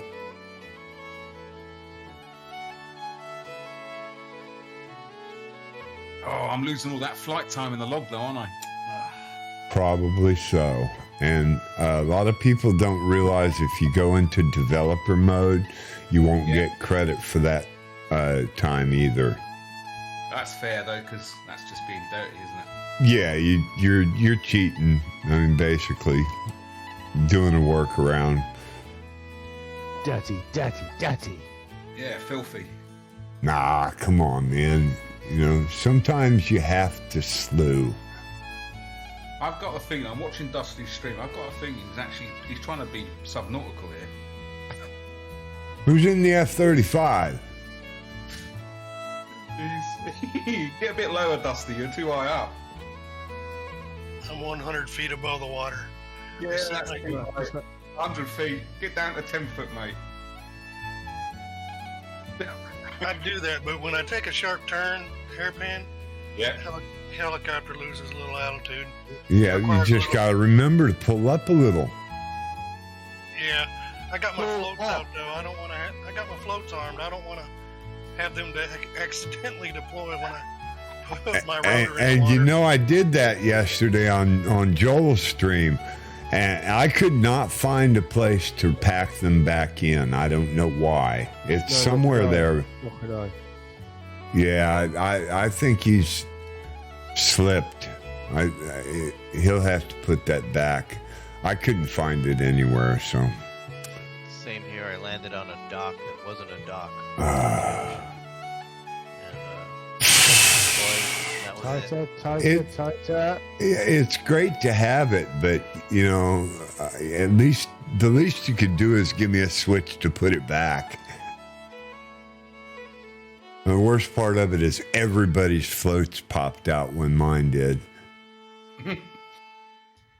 I couldn't find a way to undeploy them. I looked on the overhead console. No, you can disarm it, but it won't pack them back. There used to be a piece in there that you could put them pack them back in, but it's not there. I looked everywhere. I'm sure Dave will fix it. So it's Iceman and then 333. Iceman 333, and if you're on the Twitch stream, you have to include an underscore after it. YouTube, I'm just Iceman 333. Talking about joining you, adding you as a friend on Oh, on the sim 333 number 9145. Okay. You got to put the number sign in it. 145. There you go. All right, give it just a second to come through. I'll active pause. And I've got a request accepting. Close. Clear the active No problem. pause. You bet. And You asked where am I from? I'm sorry. United Kingdom. Got that one. Whereabouts? You asking what server? I'm No, from- he's asking. Go ahead. I'm originally just outside of London, but I now live in Cambridge. Oh, my partner in this tour is Chris Lowe. You might have seen him on the Twitch stream. He's not able to fly with us today, but he lives in Manchester. His girl's called Sandra. Codename Sandra. Thanks, Ethel. Oh, you remember? Jesus, Ethel, is that you? Oh, hi, Dad. Hi, Dad. Did you say hi, Dad? I heard that. Yes, that's what I heard. Ooh. Jesus, Ethel, you Matt. sure are an ugly girl. Matt, we had no idea. She's an ugly girl, ain't she? Oh.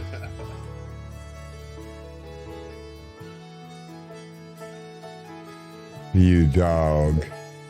Ethel is Martha's sister. Well, tell us about Martha. Arthur and Martha, great people up in Maine. Yes, sir. For sure. You gotta. For sure. Yeah. That's why the girls in Maine take 2 birth control pills to be for sure. Oh, man. And my voice mod didn't come up. There we go. I'm back in business. All right. Hello, back in business. Now, yeah, did you spawn in on me? I spawned in all over you, yeah. You may have gotten my flight plan, so you should have a destination magenta line on your GTN 750. Hopefully. Yes, sir. Good Yes, deal. Dirty. Good deal. It's like nothing's happened. I'm back.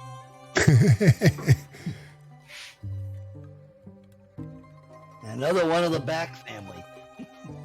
And Dano has joined the flight. Good to see you there, Dano.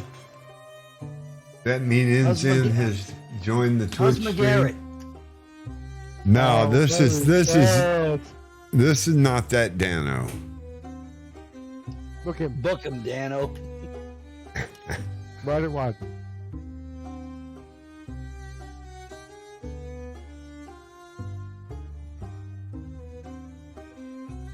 Yeah, they got a new Hawaii 5-0 that's supposed to be the sons of those people. Oh, the one about 10 years ago. Yeah. They still use the same music-ish and the same... Yeah, intro. same names. Same names. It's pretty good. It's pretty good. Oh. I hate it. Ready one in the F-18. I thought it was an F-35. Wow. I probably don't have the 18 loaded. That's why it picked a 35. Good to see him out there flying with us. You got a Raptor. I see the T-44 there. Yeah, that's Dano. Okay.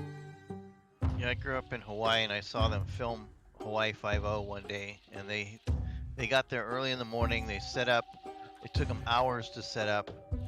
They did about a minute or two of filming, and they packed everything else up, and that was it. And it took them about 12 hours for that whole, packing and unpacking and stuff. And it was For that something 1 made me minute. decide- For that something 1 that minute made- cut. Right, something that made me decide that I didn't want to go into film. No, sorry, was that on Oahu? Yes, that was Oahu. I feel the same way. I got my experience of setup and teardown, which is what we call that in the entertainment industry. I played carnivals, and yeah, that's what hinders me, keeps me from wanting to do it. The travel's great, seeing new people, all that's great.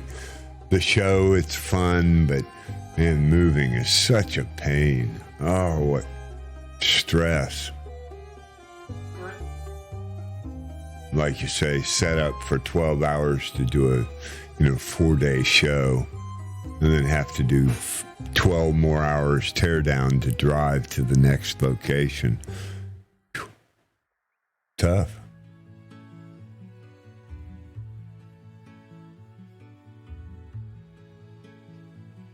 Just a minute.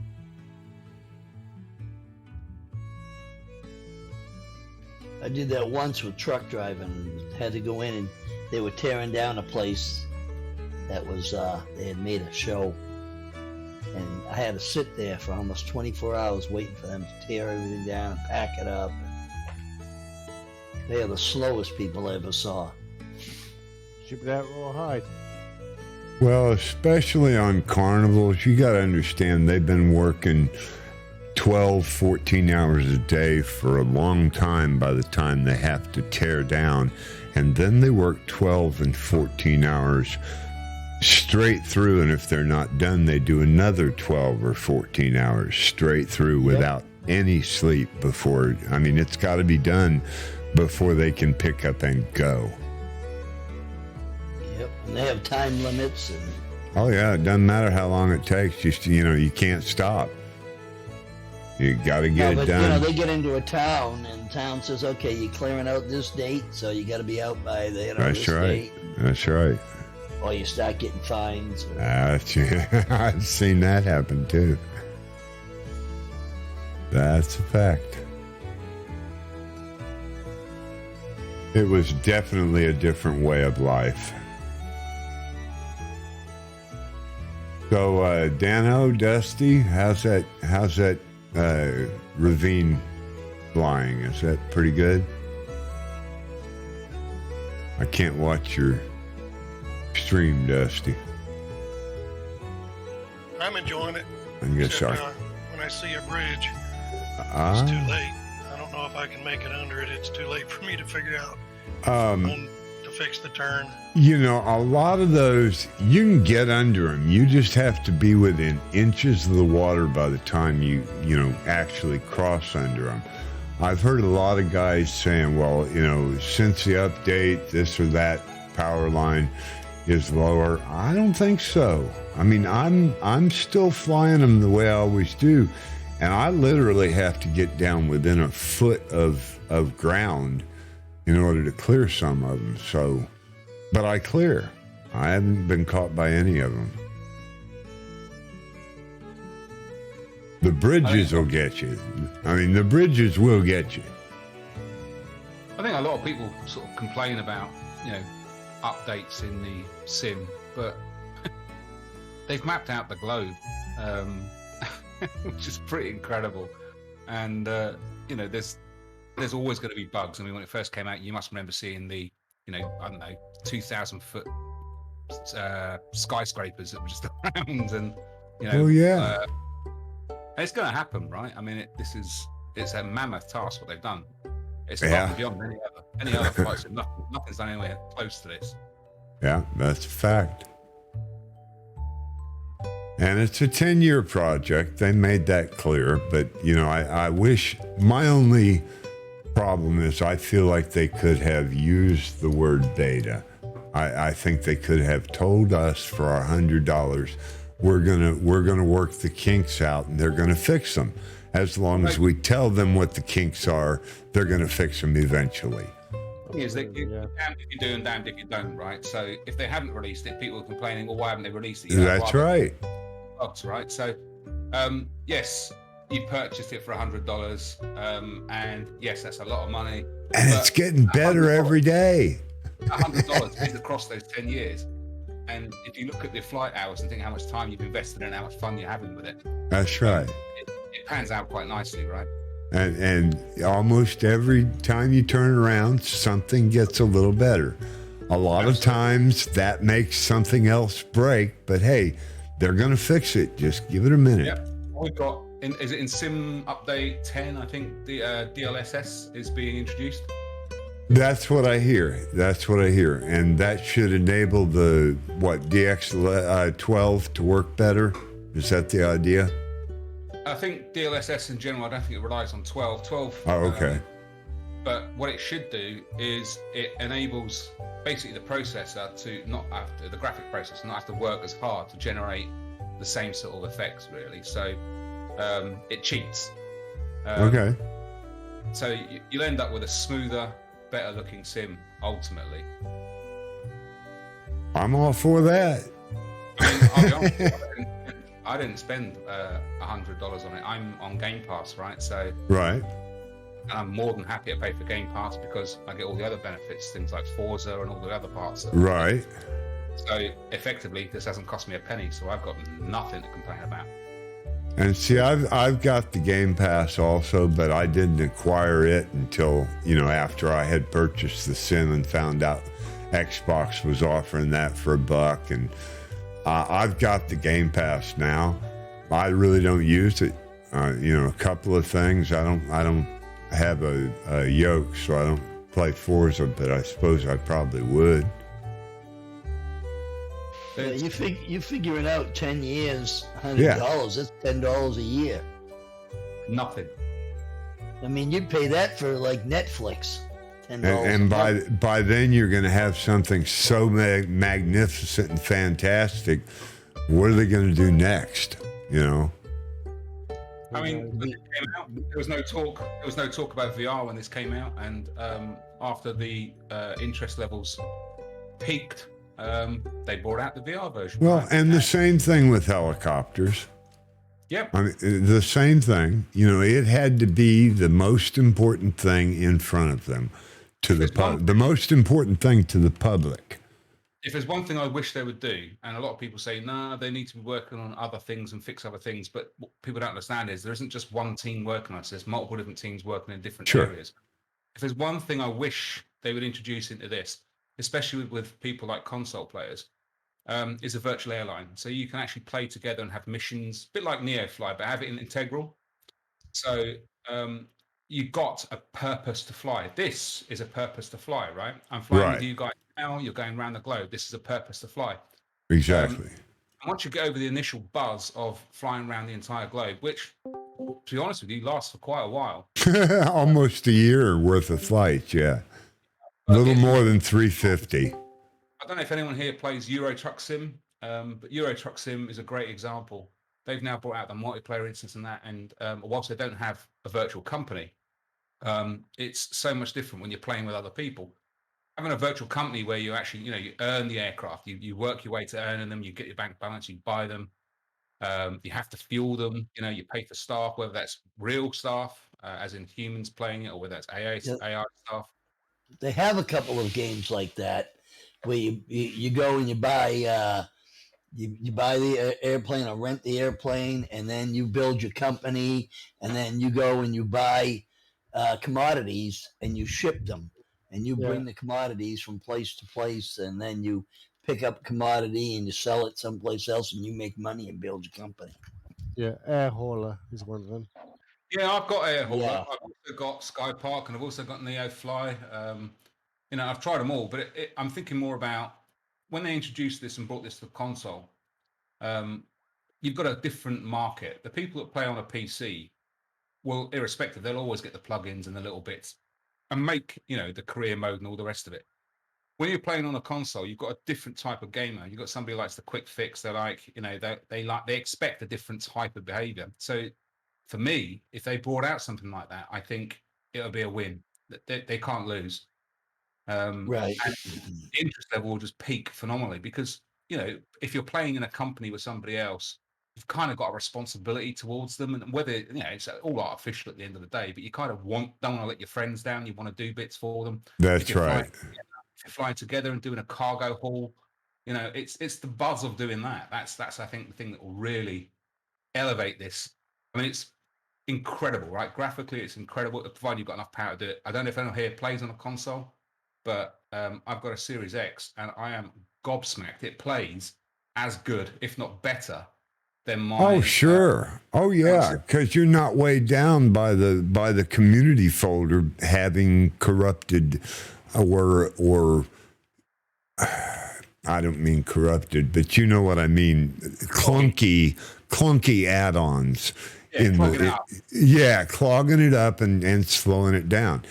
So I mean, I and we do. My partner Chris is on console, and he is a simmer from way back. I mean, as long as I've been flying, he's a simmer, but he's restricted by time and by size. Hello. And space, and has to use the console because he can't put a PC outfit with the monitors and multi-monitors and things like that in the space that he's got. So he's quite happy with flying with us, but he is on console and can't do the downloads. That's a handicap right now. Yes. Good afternoon. I don't know. I see Steve has joined us in here. Was that you said hello, Steve?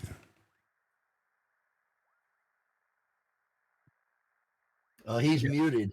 Steve is muted. Yeah, that doesn't mean he can't hear us, though. He can hear us. It doesn't matter which way you slice it, really, right? At the end of the day, this is a 10-year product, like you say, and they are working on it continuously. They're not going to give up on it. It's got the backing of Microsoft, so it's got the money behind it, and Asbo, Sobo as well, right? So kind of look at this and you think, well, it's not going to fail. It can't fail, right? Right. And it's just going to grow and grow. If you look at the community, I mean, all you got to do is look at Flight Sim TO and just see how many people are creating things for it all the time. Hype, for example, have created this. I mean, it's just the more you look around, the more you see that everyone's invested in it. So this is going to be around for a long time. Yep. Agreed. Yeah, yeah. Bozeda, did you bring your skis? Unfortunately, no. I thought we were What? going south, so I wouldn't need them. No, it heading into the snow here. We'll go back and get them then, please. Should I go back and change my airplane? Yes. You're gonna need your water skis at Squamish. I guess I mean, can unless you can upgrade land STOL, and I don't know about you doing that, Bossetti. I don't know. Well, Feel there's free. about 8 or 10 marks on a very short strip at Squamish, so you can't miss us. You can't miss it. Show us what you can do. Mr. Mina. I'm in an X Cup. I think I can make it. You think you can Probably. handle it? At least I can have a look. Do you have a tow in your helicopter? I don't. I think I'm in the luxury version today. Oh, then I'm up in trouble. No, I'm in the military actually, but it doesn't have floats. Mr. Mina. Cowbell Cody has joined the flight in the Peacemaker. In case you don't know what the Peacemaker is, that's a secret and experimental.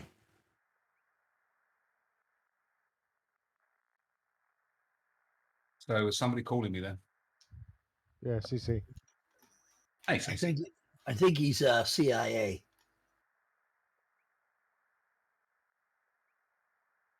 What's up, buddy? Not much. He said you're in the secret airplane. I can't talk now, can I?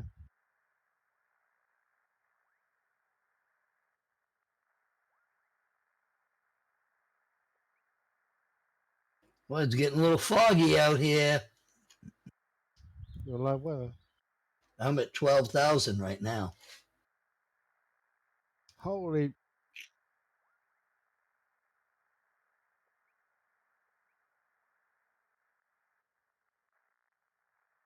Ooh, all my dials are wrong. All right, guys, I'm going to bounce out of here real quick. I'll be right back to empty my bucket. Roger.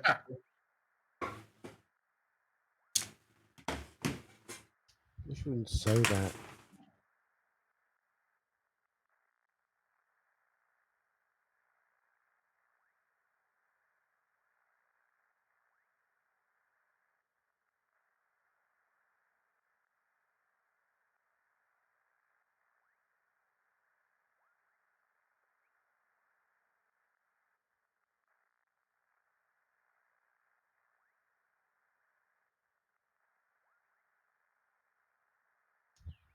Mr. Mina, Yes, sir. watching your Say that again. watching your stream. You're watching my stream? Yes. Okay. Cool. And there's a difference, you know. A year ago we were flying on our own, weren't we? Going la la la la la la la. And Yep. suddenly it all goes, we can fly live with other people. What? Yep. And everyone rejoiced. I heard hallelujah across many planes.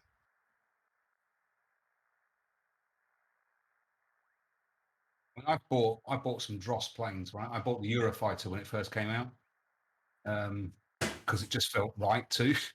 Just felt like I had to have it, and it was bloody awful. I haven't flown it since. I've got the Junkers. That's an awesome plane. I've got the DC-6, which is friggin' incredible. Well, the PMGG one, yeah. And I've recently bought the Concorde, and I've flown it twice and got over the buzz of flying at Mach 2. Nice. Can you hear the when you cross into break the sound barrier? Can you actually hear that inside the aircraft? Not inside the aircraft, no, and not if you put the camera in front of the aircraft. If you put the camera behind the aircraft, you can hear the sonic boom. Yeah. Wow. It's Yeah, you can hear the a boom if you circle that camera angle when you're outside view. That sounds cool. It is cool. Brilliant. Yeah. apparently it's only shown by the central gravity control in the cockpit, where it goes whoosh whoosh. Otherwise, you don't know what it's happened. Right.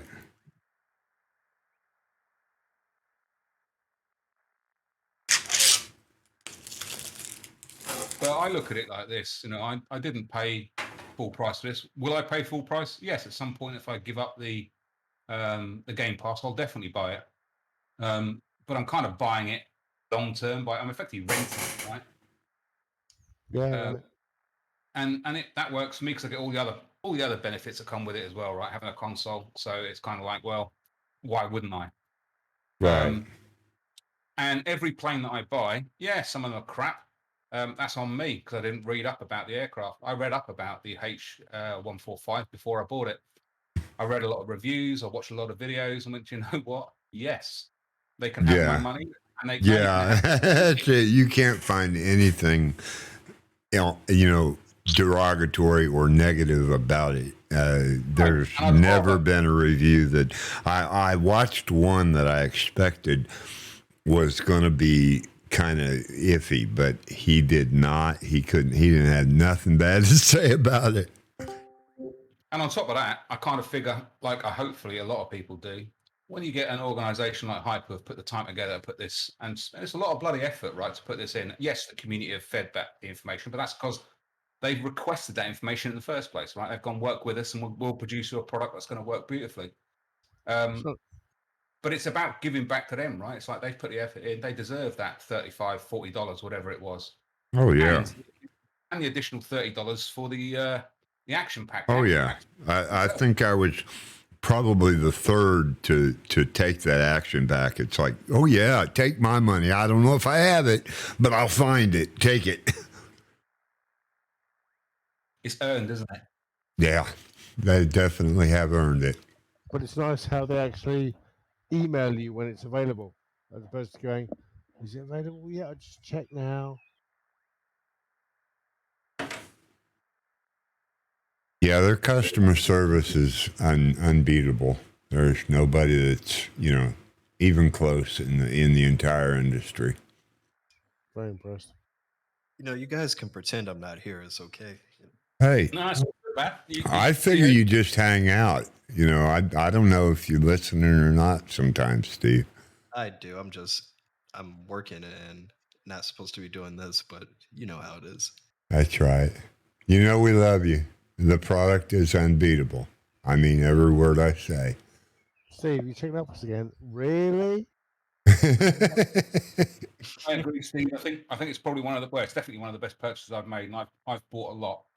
Thank you. And I haven't stopped flying it, to be honest with you. I haven't touched any of the aircraft since being in this. Oh wow. Yeah, So- I do the same thing, man. I buy everything and I fly it for like 2 or 3 times, and I come back to the heli. To be honest. Yeah. I think if you at some point, I don't know how difficult it is, but I reckon you're on to an absolute winner if you get this on the console. Oh man, we would love to. We'd You get love this to. on the console, and I reckon you're just going to rake the money in because this is exactly the type of thing that your average console gamer will love. Yeah, we gotta figure out a way to make it accessible for controllers. That's a big part of it. It's funny 'cause Somebody must know Satan. All you got to do is obviously like do some sort of deal with him, and that's it, right? Oh no! Whoa! Is that Santa, not Satan? A little bit of both, to be honest. I think it's one and the same, isn't it? It could well be, yeah. But it is brilliant.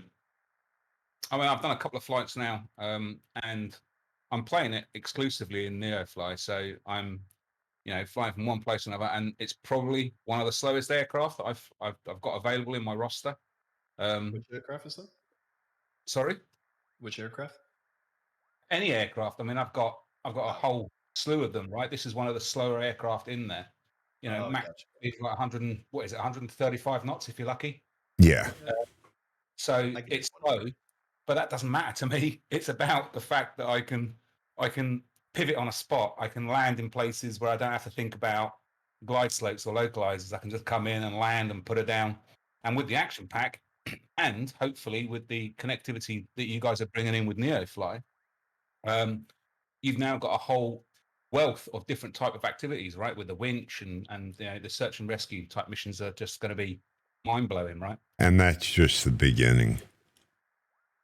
So kudos to you, man. Well done. Thank you. Steve, Yes, sir. I've been flying DCS for a while, the Apache, and it's impossible. What happened? Say again? Oh, you cut out there. Sorry. DCS Apache. Yeah, what'd you say about it? Impossible to fly. Oh, Oh yes. Yeah, it's. I mean, they're just not. They're not made for the same purpose, you know. And it's hard because we actually get a lot of feedback about that. People are like, "Oh, well, I fly a Huey and Arma, and I fly this in DCS world, and they're so different." And it's really just because that's what Airbus did. I mean, you think about even their fly-by-wire stuff in their in the Neo, like they are much about pilot comfortability, pilot. Um, sorry, I'm at a loss for words, but they want the pilots to focus on other aspects than actually like hand flying the aircraft. You know what I mean? So all of their stabilization systems and autopilot functionality is so much more advanced than anything else. Agreed. Yeah. Yeah, yeah. But I mean, that's part of what I like. I don't have a problem saying I'm excited for the 500 from Dot Friends. Johnson, those guys, because that's going to be a completely different feel to this. So there's another one as well, isn't there? There's a company, Delta Simulations. Yeah, Delta. Yeah, they do the he's got the UH-60, the SH-60, and the C-17. Does he have another helicopter that I'm not thinking about? I think the C-17, yeah. Well, that's But again, it's about knowing your audience, and it's better to do one thing right than lots of things wrong, right? yeah. Yeah, and Destroyer, he's friends. Delta Simulations, he used to, I won't say work for us, but he used to work with us. He helped bring the H135, so he's an old friend. It's a small community, isn't it? Sorry, what was that? Oh yeah, small community, definitely. Just a small community. Yeah, I mean there's aircraft developers, maybe there's 30. I would maybe like high estimate. Like legitimate full-time developers. I mean, there's some guys who kind of just do it on the side, but hey, I'm a fan. I could realistically say there's maybe like 5 aircraft total that I just completely regret buying. But other than that, I feel like most people do a good enough job. Out of interest, what are those 5? No. Because I can tell you now, the Eurofighter is a bag of nails. I can tell you that now. No Well, if you don't know Steve, I can tell you right now, you're not going to get any negative vibes on any other product. Yeah. Steve gets them all and checks them all out. But I have never heard him say anything negative about anybody that I would consider a competitor. It's in Hype's interest to do that, though, isn't it? Yeah, Well, he's professional as well, though. So he that's is. the way it works. Yes, they all are. we try to be. I mean, maybe behind the scenes we talk, but it's never anything bad. Like I'm a big proponent. I think that there's a certain price point where even those mediocre type aircraft are okay. Like it's not a problem. It's just don't charge out the wazoo for it if it's not worth it. Yeah. So the DC-6 is an example, right? The DC-6 when it came out. You talking about for Xbox? When it came out, when it first came out for Xbox, it was a disaster. That's why they pulled it. Yeah, when it came out on the PC is what I'm talking about. I have it for the PC, and I think it's a good aircraft if you know how to fly it. I agree. I think it's brilliant. I think it's an absolutely superb aircraft. Yeah. And that's an example of a polished product, right? They came out, Right. produced something that was really, really good. Okay. I don't know about the Xbox because obviously when I bought it, it was only available on the PC. But I can tell you now, I was gobsmacked when it came out. Got a penchant for the older aircraft. I've got the Spitfire. I've got the junkers, right? I like the old clunky Right. glass goblets. Is that Um, the PMGG one? Sorry. Yes. The junker. Junkers. Yeah. Junkers! That's a great aircraft. How do they fly? They pretty good at. They fly really nice. Yeah, I think so. Yeah, I like the flyability. I wouldn't even know what to compare it to, but it's a smooth ride. The thing I love about it, man, it has so much glass, like for the windows, like you get a really great view out of it. Oh, visibility, yeah, brilliant. I'm sitting on the fence at the moment about potentially buying the Grumman Goose. I watched was Fly Simaware, is that right? I think I'm not sure, but there's something about what you can get in. If you've ever watched the Expendables, for example, it's the same plane that's in there, and you've got the nose hatch where you see Jason Statham stand out of it and shoot down things. Oh, that's funny. Yeah, Oh, no, the Goose comes from Big Radials, and they're a good team, so I don't think you'll have a problem with that. yeah. Their But quality. I want to see the 737 come out. Yeah, that'd See, be nice. I don't. It doesn't interest me, the big jets. Not anymore. I mean, Yeah, just I for- used to, that's what I used to fly is the A320. I love the fly-by-wire, but I have to agree. Since the 145 came out, I can't get away from it. I can fly the other ones, but you're going to seldom see me flying one, unless I'm just doing a landing that a hard landing that I'm challenging myself or something. Right, but I'm doing Delta Virtual, so Yeah. that's why Well, yeah, I understand that. Virtual airlines. I don't do the airlines all the time. I do, like the 172 still. I'll still fly that. I'm doing VATSIM, learning VATSIM, so I'll use the 172 to do VATSIM. Well, we were talking about NeoFly and FS Economy and the the similarities and distance in similarities of those type of, this is why you're flying. I call them career modules. Right. Yeah. Has anyone had the chance to check out the new Abro 146? No. Oh, I have. Sorry. Oh, no. Tell How us did you about found it? I liked it, but I honestly I didn't give it a fair enough shot. I haven't spent enough time in it, and I need to go through the manual a little bit more. But I find it nice. I actually yeah, I was gonna say something. I found it really nice though. Oh, okay. Mullen is Nice, good. nice. Flight model seems nice, and it's nice to have something different too. Like, because sometimes I do want to fly a jet, but I don't want to be in something huge. So I don't want to be in one of the big airliners. And then even I have the CRJ, which is great as well. But sometimes you just want something different. Yeah, yeah. I like the TMB 90 too. Oh, that 930. Yeah, the 930. I like that. It's nice. It's nice. Yeah, I like- turbo props are cool. Did I see a romantic? Is there a Hercules C-130 that's out now?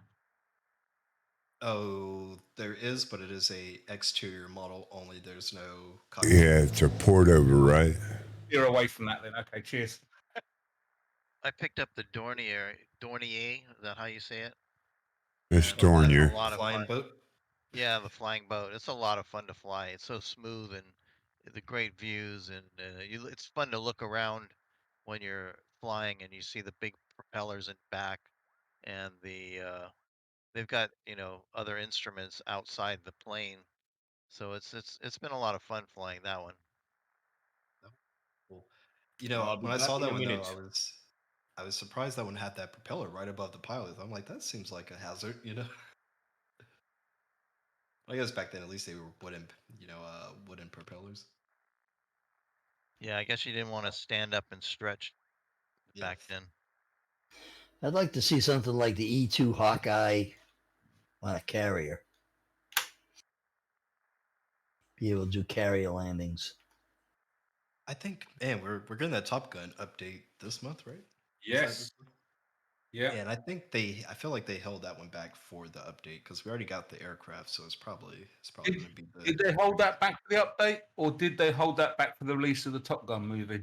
Yeah, that's what I'm saying. I think because they already released the aircraft, so I'm sure they got Yeah. something else. Maybe like a free Miramar and free Miramar scenery update and some carrier functionality would go a long way. And those guys at Touch and Cloud already did. They already did a mod to get like the cables and everything working. So it seems like it should be pretty simple to do. They just got to get the moving carrier stuff going. Well, this weather over here is getting nasty. Which that'd be super cool if they have moving carriers that are moving throughout the world at all times. That'd be really nice.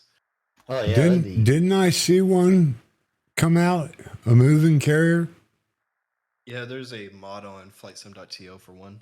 Kind of, it's, I won't say fake, but they fake the system by stuttering in. Whoop, give me a second. Oh, okay, so it's iffy. Okay. Fake it till you make it, right? Yeah, right. Well, you know, beam me up, Scotty, from Star Trek. That Yeah. became a reality. I mean, we can do a hamburger or a tomato. It comes out kind of messy on the other side. Human flesh would not make it, but we can beam, literally particle beam, from one location to another as long as you have the equipment on both ends. And that came from the movies. Yeah. Hey, wait until you can fax food to each other. Right. Well, all you got to do is buy the machine and have, buy two of them and put one where you want it.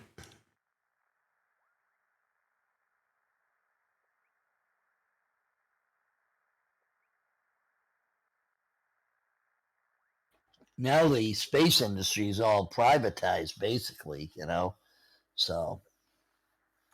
I think the privatization is more a kick in the pants. It needed to get a fire lit up under its butt. The industry as a whole. It had stagnated. Okay, so we went to the moon. Now what are we going to do? We're heading for Mars. Well, so we send a rover that takes a whole year, and we know a crew's not going to make it on that flight. So now what do you do? Who knows? Okay, so we've kind of station. So we've kind of, but the space station's been there a long time, and it's ready for the scrap pile now, dude. Oh, I know. Okay. So, I mean, we've added on to it. We've upgraded it. Now we've got a war, and the Russians won't even support bringing us back one last time. You know what I'm saying? So we want to continue that. No, we're going to have to branch, and yeah, it's going to have to be privatized because they've got a head start on it now. I mean, the private Elon has a head start on it. There's more than just Elon doing it, though. There's 2 or 3 big companies that are entering the space field. So we're going to have that. And the price is going to come down just like anything else. Oh, yeah. The prototype was the most expensive book produced. And then the rest of them are 35 cents each because we've already done it once and we've got the mold made. I mean, basically, that's how it is, just like the book industry. The first one is the tough one. That's what costs. The rest of them are easy. Yeah, I worked at Hughes Aircraft in the satellite division many years ago, and they were bought out by Boeing in, I think it was 2000. And Boeing also absorbed McDonnell Douglas. And unfortunately, the McDonnell Douglas way of management and doing things was it sort of spread into Boeing rather than Boeing spreading into McDonnell Douglas. And there was a lot of bean counters, a lot of shortcuts taken, and I think that's why Boeing is having trouble right now, because the way that the culture of McDonnell Douglas sort of seeped into Boeing, unfortunately. There's a really interesting documentary on Netflix about Boeing. I don't know if you've watched it. No, I haven't seen it. I'll have to check it out. Yeah, take a look. It's quite interesting. I mean, it's no different than any other large organization, right? But it's quite interesting when you watch it and you see what went on. It's got nothing to do with building airframes or anything like that. It's got to do with corporate corruption and how it Well, invades. right. National And, that, politics, and isn't it? Right? well, it's company policy. It's the company getting in bed with the the legislatures, and the legislature saying, okay, we'll let you do this because you pumped money into my campaign. All that corruption. So Well, a lot of times we call that corruption, but that's how the system works. Is you show enough interest, you can say purchasing that senator to make that lean that direction, but I mean, if public didn't have the interest, the industry wouldn't end up profiting. Right, but I'm sure, talking like part of the problem was you have government safety operations that are like the FAA. Well, they got the Congress to let the FAA go to Boeing and say, yeah, we'll train your people, and they can have the say on whether this is safe or not for your aircraft, and that's not a safe thing to do. All right. Because now they're it's the guy is being pressured by his company. Either you do this or we fire you. It sounds like you've watched it. Did you watch it? No, but I've seen reports on it. I've seen some reports on it, and this is the problem that they the Supermax there, the Max airplane had, was their own people were saying, yeah, it's safe, it's safe, it's safe, and don't tell anybody about this, and don't say anything about that, or you'll lose your job, and we'll sue you, and all this stuff. So, in a nutshell, it was a function of the aircraft that ultimately needed the pilots to retrain. Right. But they advertised the fact that don't worry, we're adding this function, and you don't have to worry. Your pilots don't need to retrain. And so, Well, yeah, when the event came, they didn't recognize it. They didn't know what to do about it because it had not been covered. It was supposed to have which is been. fundamentally wrong, isn't it? Really? Yeah. Right. It was that's and the problem was they weren't telling anybody because it was a money thing. It was all about money. Well, a pilot doesn't always expect the aircraft to do what he expects it to do, just Right. because he moves the the control in a certain direction. He can't count on that always working. If it does not, he has to have a second plan. Right. In right. every case, They kept the second plan a secret. Exactly. When it happened, the company expected it to go off without flaw, unnoticed, because it should automatically happen. Well, when it automatically happened, the pilot didn't expect it, so he thought something was going wrong and tried to correct. That's where his lack of training came in. Yeah. And it actually became a sort of situation where it's kind of like a thermal runaway because the pilot didn't understand what's going on. He was trying to correct it. Right. The aircraft correct as well. And you get this situation where the electronics are trying to do something and the pilot's trying to correct that electronics. He didn't know what was happening. And so you end up in this situation where basically it was inevitable it was going to crash, right? Right. That happens to us in the helicopter because it's always got a form of assistance in it, and if you try to break those rules, it won't always work the way you want it to, especially if you got the upper modes already set. It's going to try to find whatever that setting was.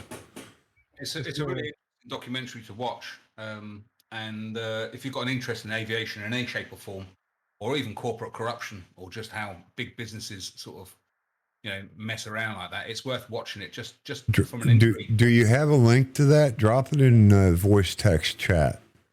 I will do. right above group flying here, right above the hangar. You can just drop anything you guys have in the group flight. You can always put it in that. I think it'll let you put links in there if you've already been cleared for links. So yeah, just share anything you've got like that. Is great knowledge. That's why we fly together, because I learn something new every day. Iceman. So Yeah. do I. Yeah. Maybe once. Right? Oh, a few times, I think. So I have to ask, is Steve one of the developers of the 145? Oh, Steve's muted, and he's deafened, and I can talk without him even hearing. He is the owner of Hype Performance Group. Oh, I should thank him then. We should all thank him. He's put together a fantastic company. I'm a great. firm backer of everything they do, with a smile on my face and a cheer in my voice. Agreed, buddy. Agreed. Yeah, I can't say enough about him. That's The why reality when he came in, he said, "You're going to talk about me like I'm not here." I don't expect him to be listening. He shows up and hangs out, and he's got other things to do. I know there's times when he listens.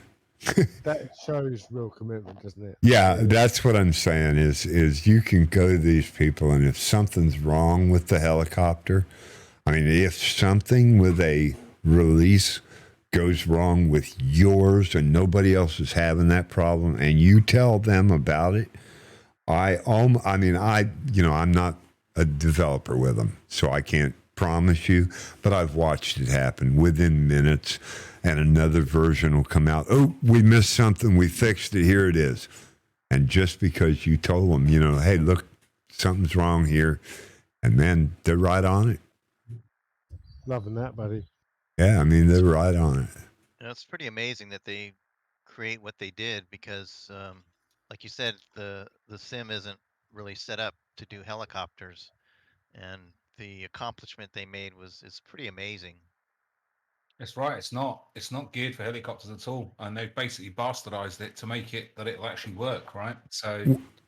Well, you know what? When Asobo took this, they left two important things out of this sim, and that's sailplanes and helicopters. And they were a big part of FSX. I don't know how they missed that, but they're going to have to correct it, and they know that. They realized that pretty quick. It's probably because the actual objective, what they were trying to achieve, is quite frankly phenomenal, right? To map out the globe, to get elevation anywhere, to get even now we get all these world updates, and you're getting more and more accuracy. Photogrammetry in there. That's a absolutely mammoth task, and the fact that they've done it, albeit with bugs, but the fact they've done it is phenomenal. Absolutely incredible. Again, they told us right from the start, 10 years from now, the whole picture is going to be a little different. And yes, we cross an ocean or a long river, and we see several anomalies that the elevation of that water, you're going to crash if you hit that. And we notice it all the time, but they're going to fix that. I really believe it. By the end of this project, the algorithms will find all of those, and you won't have cars flying under bridges. And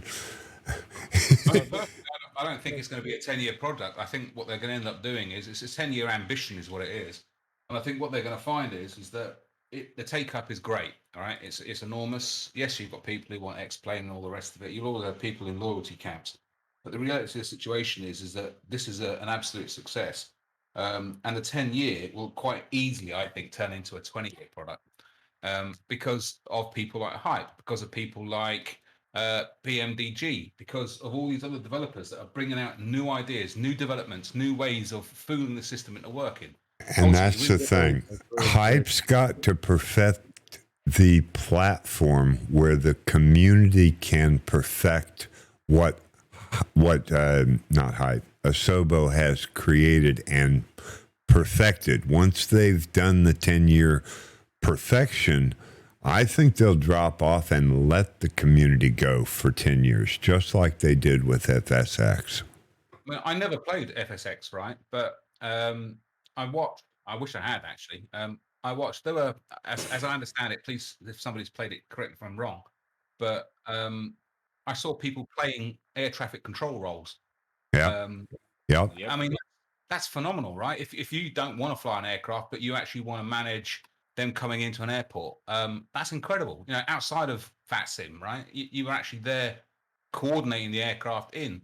I mean, that's just. But with that sim and with the other one that starts with an A, and I can never remember, but with those two add-ons, we have that. We have that ability to become a controller. We get certified. We get checked out. We get learned. We get, schooled on how to do that before we ever take those positions. But we do have that. I mean, with that sim and what's the other one? Oh, don't make me go look. I can't think of the name of it either. Yeah, you use Same it. here. AIG ties in with it, but Yeah, the there's other 3 one. or 4 of them. Well, there's two main big ones. That Right. sim, and then give me a minute. I'll go look at Right. my file base. And here's another thing that I find kind of mind blowing. I was in a couple of the official Microsoft Discord channels flying, and there was a couple of young lads, and we're talking between 10 and 13, right? And they're flying aircraft. And not only they fly an aircraft, but they understand what a glide slope is. They understand what a localizer is. They understand the difference between ground speed and indicated airspeed. And they've learned all this from playing a game, which is friggin' incredible, right?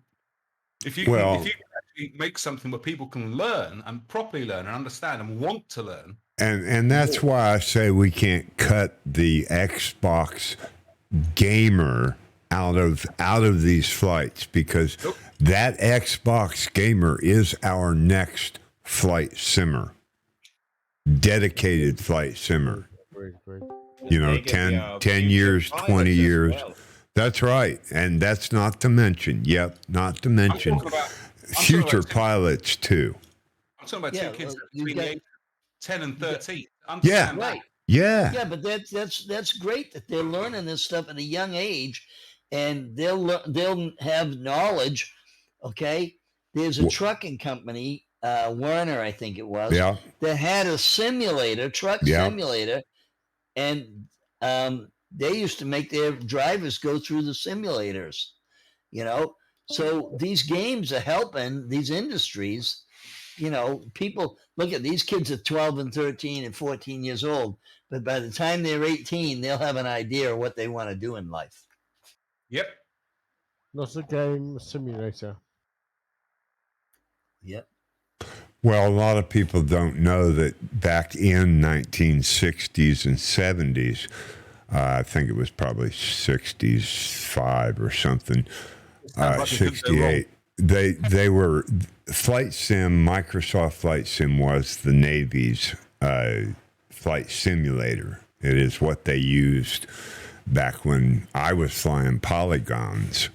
They were using it to train the naval pilots.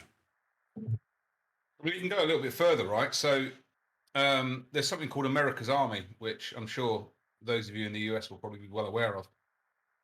It's a first-person shooter, but it's actually developed by the American Army, right? So its primary purpose is a recruitment tool.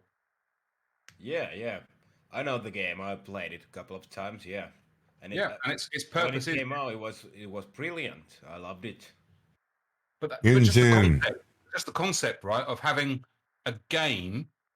I mean, just think about it now, right? Unfortunately, we're in a situation where Putin's behaving like an arsehole when we've got the Ukraine, right? I know it's getting a bit political. We don't want to do that, but Yeah, we got to stay. Oh, Go ahead. No. Go ahead. You're good. You're good.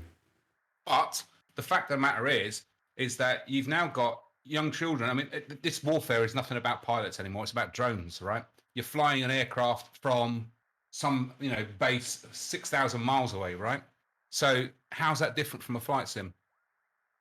It isn't. Exactly. None. Exactly. Not a lot. Yeah.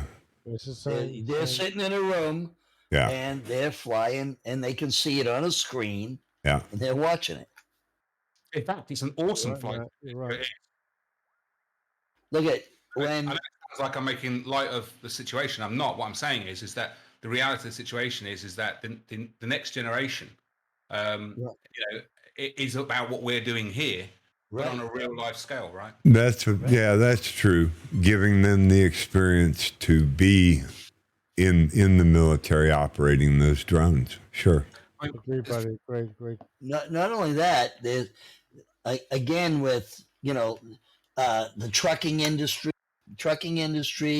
There's all kinds of industries out there that are doing this, and the next generation's going to be sitting in a room, watching computers and maneuvering things.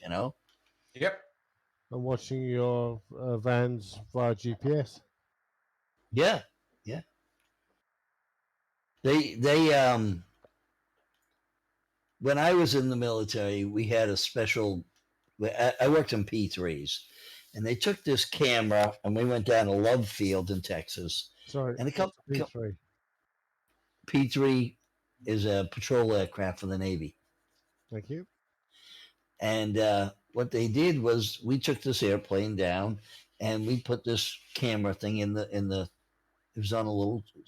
The seat used to be on it, and it would go side to side. The seat could, or front and back. Well, they put the camera on this thing in a window, and they're sitting there. As a couple of congressmen in Texas come in on the airplane, they took it for a flight. There's a couple more congressmen sitting in Washington D.C., and they're all sitting there talking, right, while this airplane's flying, right. And the congressmen, they were all amazed at what they could see. They went up to 25,000 feet.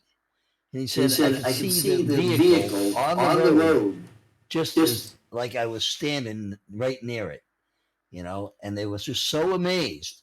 Well, this thing became such a big deal when Bosnia and all that war was going on. They took this thing, they got 3 more cameras, and put them in 3 more airplanes, flew missions, and the president of the United States sat in the war room and watched everything and said, tell them to go here, tell them to go there, move their troops here, and it was amazing.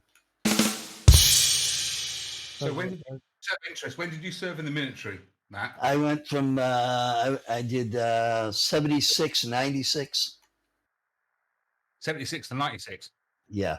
So I served from 1990 to 1999. So I saw the first Gulf and the Bosnia-Herzegovina war. Right. Saw them both. So yeah, I saw some amazing stuff there too. It's incredible stuff. Oh yeah, we were in Sigonella, Sicily. What do you guys think of Squamish? It's a very it's in the mountains. It's stuck in a black cloud right now, isn't it? Yeah. Stuck in a black. Gray cloud I'm there right now. Yeah, it's stuck in a black cloud, man. If you have the add-on, it would be wise to change your weather, come out of real weather. I'm just coming into that gray mess because there's a lot to see at this airport. Rather impressive little setup they've done here. Yes, sir? Can we take 5? Pardon me? Can we take 5? This is the end of the flight. I figured we'd fly around the obstacle course, do a few short takeoff and landing on the observation strip. There's a bar inside. Is that her? Say again? Is that her? Who? Julie Andrews up there singing. Probably, yeah. Yeah, she's, yeah. Oh, don't start that, please. Could be. Yeah, there's quite a bit right here at this add-on if you've got the add-on. Squamish, or I should say, got gravel. did a great job on the entire area. I think there may be another add-on pack. I'm not sure if it's a part of this or not. Mechanical Magnus had a part Is in. is that in Sim 2 or what? It Yeah. would be on flightsim.to if it exists, and I'm not sure because I know I got the Squamish. That's basically what I like. But we did a racing course, and I think there may be an add-on for it that I didn't include. I'm not sure. If anybody sees the racing pylons over on the lake entrance, Ice and the rest. Good night. I'm out of here. I'll see you tomorrow evening. all right, buddy. Yeah, we'll fly out of here, and I think we're going into Vancouver tomorrow. Appreciate you coming with us, see. Thank you. Thank you. Appreciate you coming Alright. with us, see. See ya. Have a good one. You too. I had an experience back in, I think it was early 90s, when this company that made an F-16 simulator brought it to Hughes Aircraft at the time, and it was in a trailer, and it had $800,000 worth of computers in there, and I got to try this F-16 simulator, and it was basically just a desktop type setup. Nothing, no seats or no throttles that are like the F-16. Just basically, just like a desktop setup. Right. And I got to play with that, and the simulator was pretty amazing. But I look back on that, and I'm thinking, what am I doing today? And that cost $800,000 to set up, and look at what I've got. I got the cost of my computer and the sim. Well, I'm with you there because I bought my computer specifically for the sim, knowing that my laptop would never run it. Made the purchase out of mind telling you again, stimulus check, just because I'm poor. I couldn't have afforded it. It wouldn't happen. No way in God's creation I'm gonna come up with $1,500 to buy a computer, and in today's prices, without the chips being available and such, it wasn't an easy task. But I had to have this sim. Hey, Brick Rhymes, welcome to the Ice Bucket. Welcome back. Appreciate your support. Thanks for stopping in, buddy. Yeah, doing well. Flying the 66th leg of the World Tour today. Landing out here at Squamish in the valley. But I appreciate you coming in, Ryan, Brick. Do appreciate you coming in. I don't think I have any mods can shout you out, and I'm on approach downhill trying to handle the collective. So if you'll forgive me, Brick Rhymes, if you're not following Brick Rhymes, he's got a great stream on Twitch. You need to go check him out. I'll get you a shout out here as soon as I get down. So during my my tenure in the RAF, I worked on Nimrods initially, and then the latter half of my career I worked on Harriers. Right. And I had the opportunity to go into the Harrier simulator, which was fantastic. It's on hydraulics. It's like you'd imagine a proper aircraft simulator be. You're sitting in the real cockpit. You're operating all the real switches. And I flew that quite a few times. And I can tell you, hands down, this is so much better. This is about 1996. I was saying earlier on about $8,000 worth of computer. I don't even know what this cost, but it cost a fortune. And there's by comparison, time's gone on obviously, but by comparison, this is just absolutely phenomenal. I'm sitting here, in my comfy little office, in a comfy little chair, drinking beer, flying with some fellow aviators, and the graphical realization of what's actually happening is just so far removed. Yeah, we call it immersion. It's so far removed from any sort of simulator. It's immersing. You really just blend into it. Is the ear-eye connection, right? So when I'm banking an aircraft, my ear's telling me that the aircraft is banking, right? So that's the only thing I'm missing here. Visually, this is phenomenal.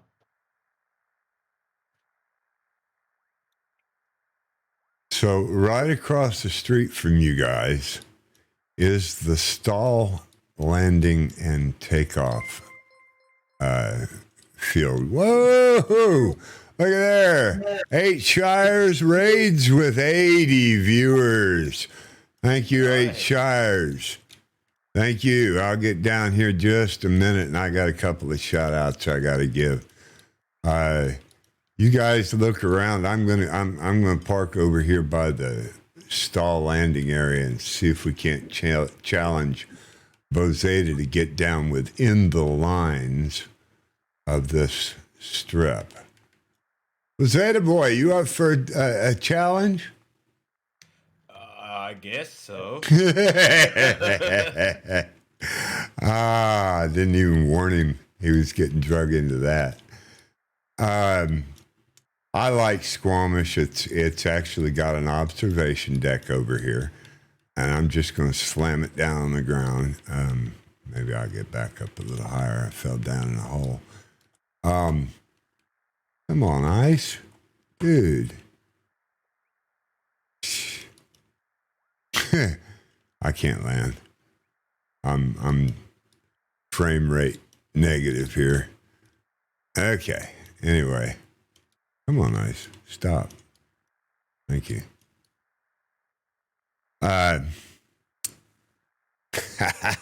Shires, appreciate your raid, buddy. Let's give him a big shout out for Shires. If you're not following Shires, you need to be. He's a big supporter of the Ice Bucket. As that lazy is too lazy to level. What?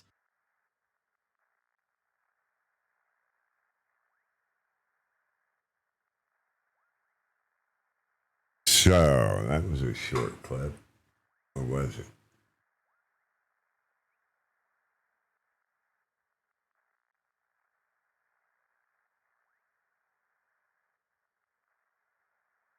So, appreciate the raid, Shires. Thank you. Thank you. Zane, welcome back. Big Boy Trains, welcome to the Ice Bucket. What? Oh, y'all. What's going on now? Bro, did you realize you're giving away top secret information? I've done that. Magician Trent, welcome to the Ice Bucket. Let's see, Inzin been hanging out. I don't know if he noticed. H. Shires, appreciate your support. Information that we're not supposed to show everyone until next. Brick Rhymes still hanging out. Brick Rhymes was a big help to me. He's got an excellent stream. Let me shout him out too.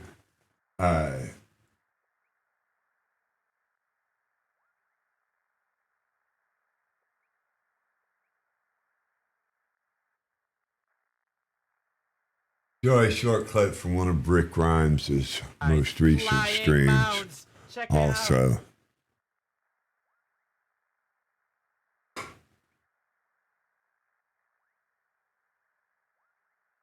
Let's see, I got terrible frame rate right there. 9. Dude. See you in the bushes. Yeah, I had to put it down. All of a sudden I got terrible frame rate. You saw it here first. And I had to stop streaming to Discord because just like one of those other airports last week, I got down to 7 and 3 frame rate. wow. Yeah, I didn't realize the frame rate was nearly this bad. I don't think it was the last time I was here. What? They may not have updated this for Sim Update 9 or something. Because, yeah, I'm getting a terrible frame. Say again, Bozeta. Stand by. Stand by. Wilco, Roger. Stand by. Roger, Roger. Bryce, Texas, hanging out with us. He stops now. Let's see. Yeah, I think someone was asking an update for SU7 in the comment section for this add-on.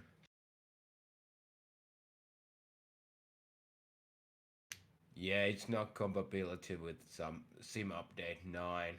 Yeah, I'm definitely taking a frame rate hit. Even on my drone, it's just clunky.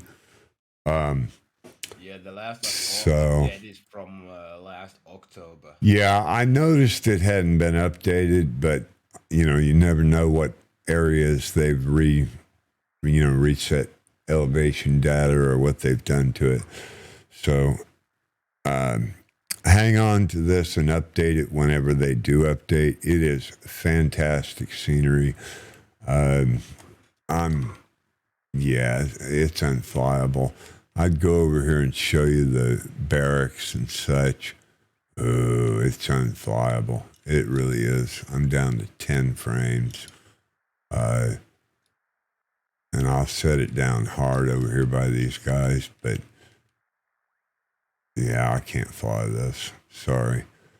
The grounds are really pretty neat. You just have to download it and wait for the update. Apparently it's not updated. So I'm sitting in the middle of the runway now.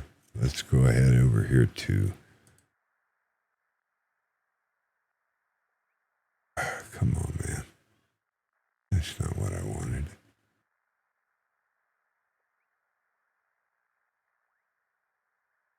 And we'll raid somebody. Let's see who we can raid. Anybody have any suggestions for a raid?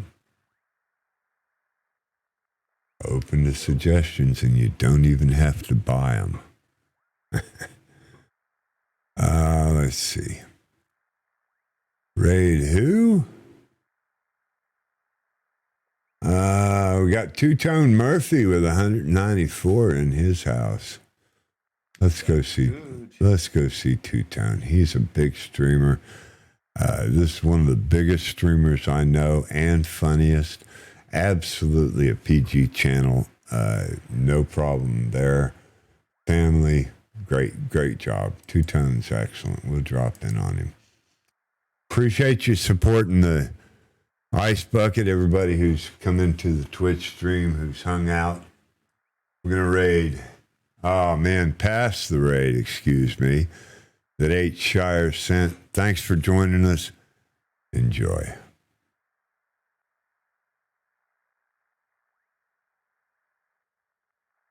Oh man, I guess I have to try that stall landing. Yeah, I'm going to come back in and watch. I can watch a whole lot better than I can fly it, I'm sure. Give me a second. Let me get out of the stream. Send that raid over, it looks like.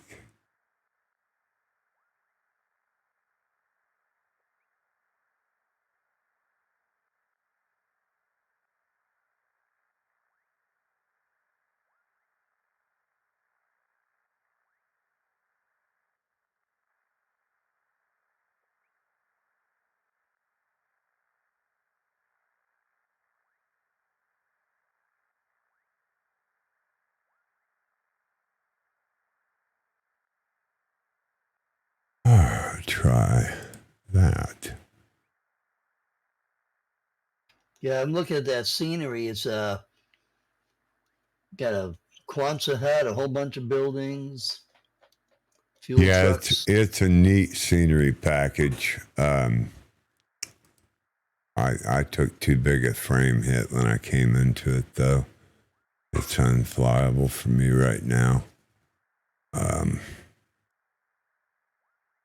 And a lot of times after a update like that, that'll happen. Let's see. Thank you, Super Typhon 173. Thanks for the follow.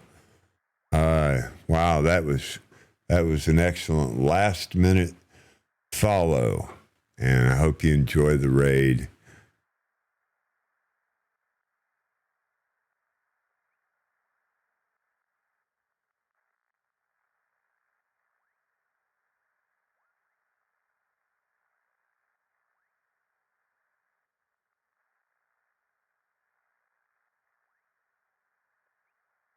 Well, ladies and gentlemen, I have to go because I got to get some rest.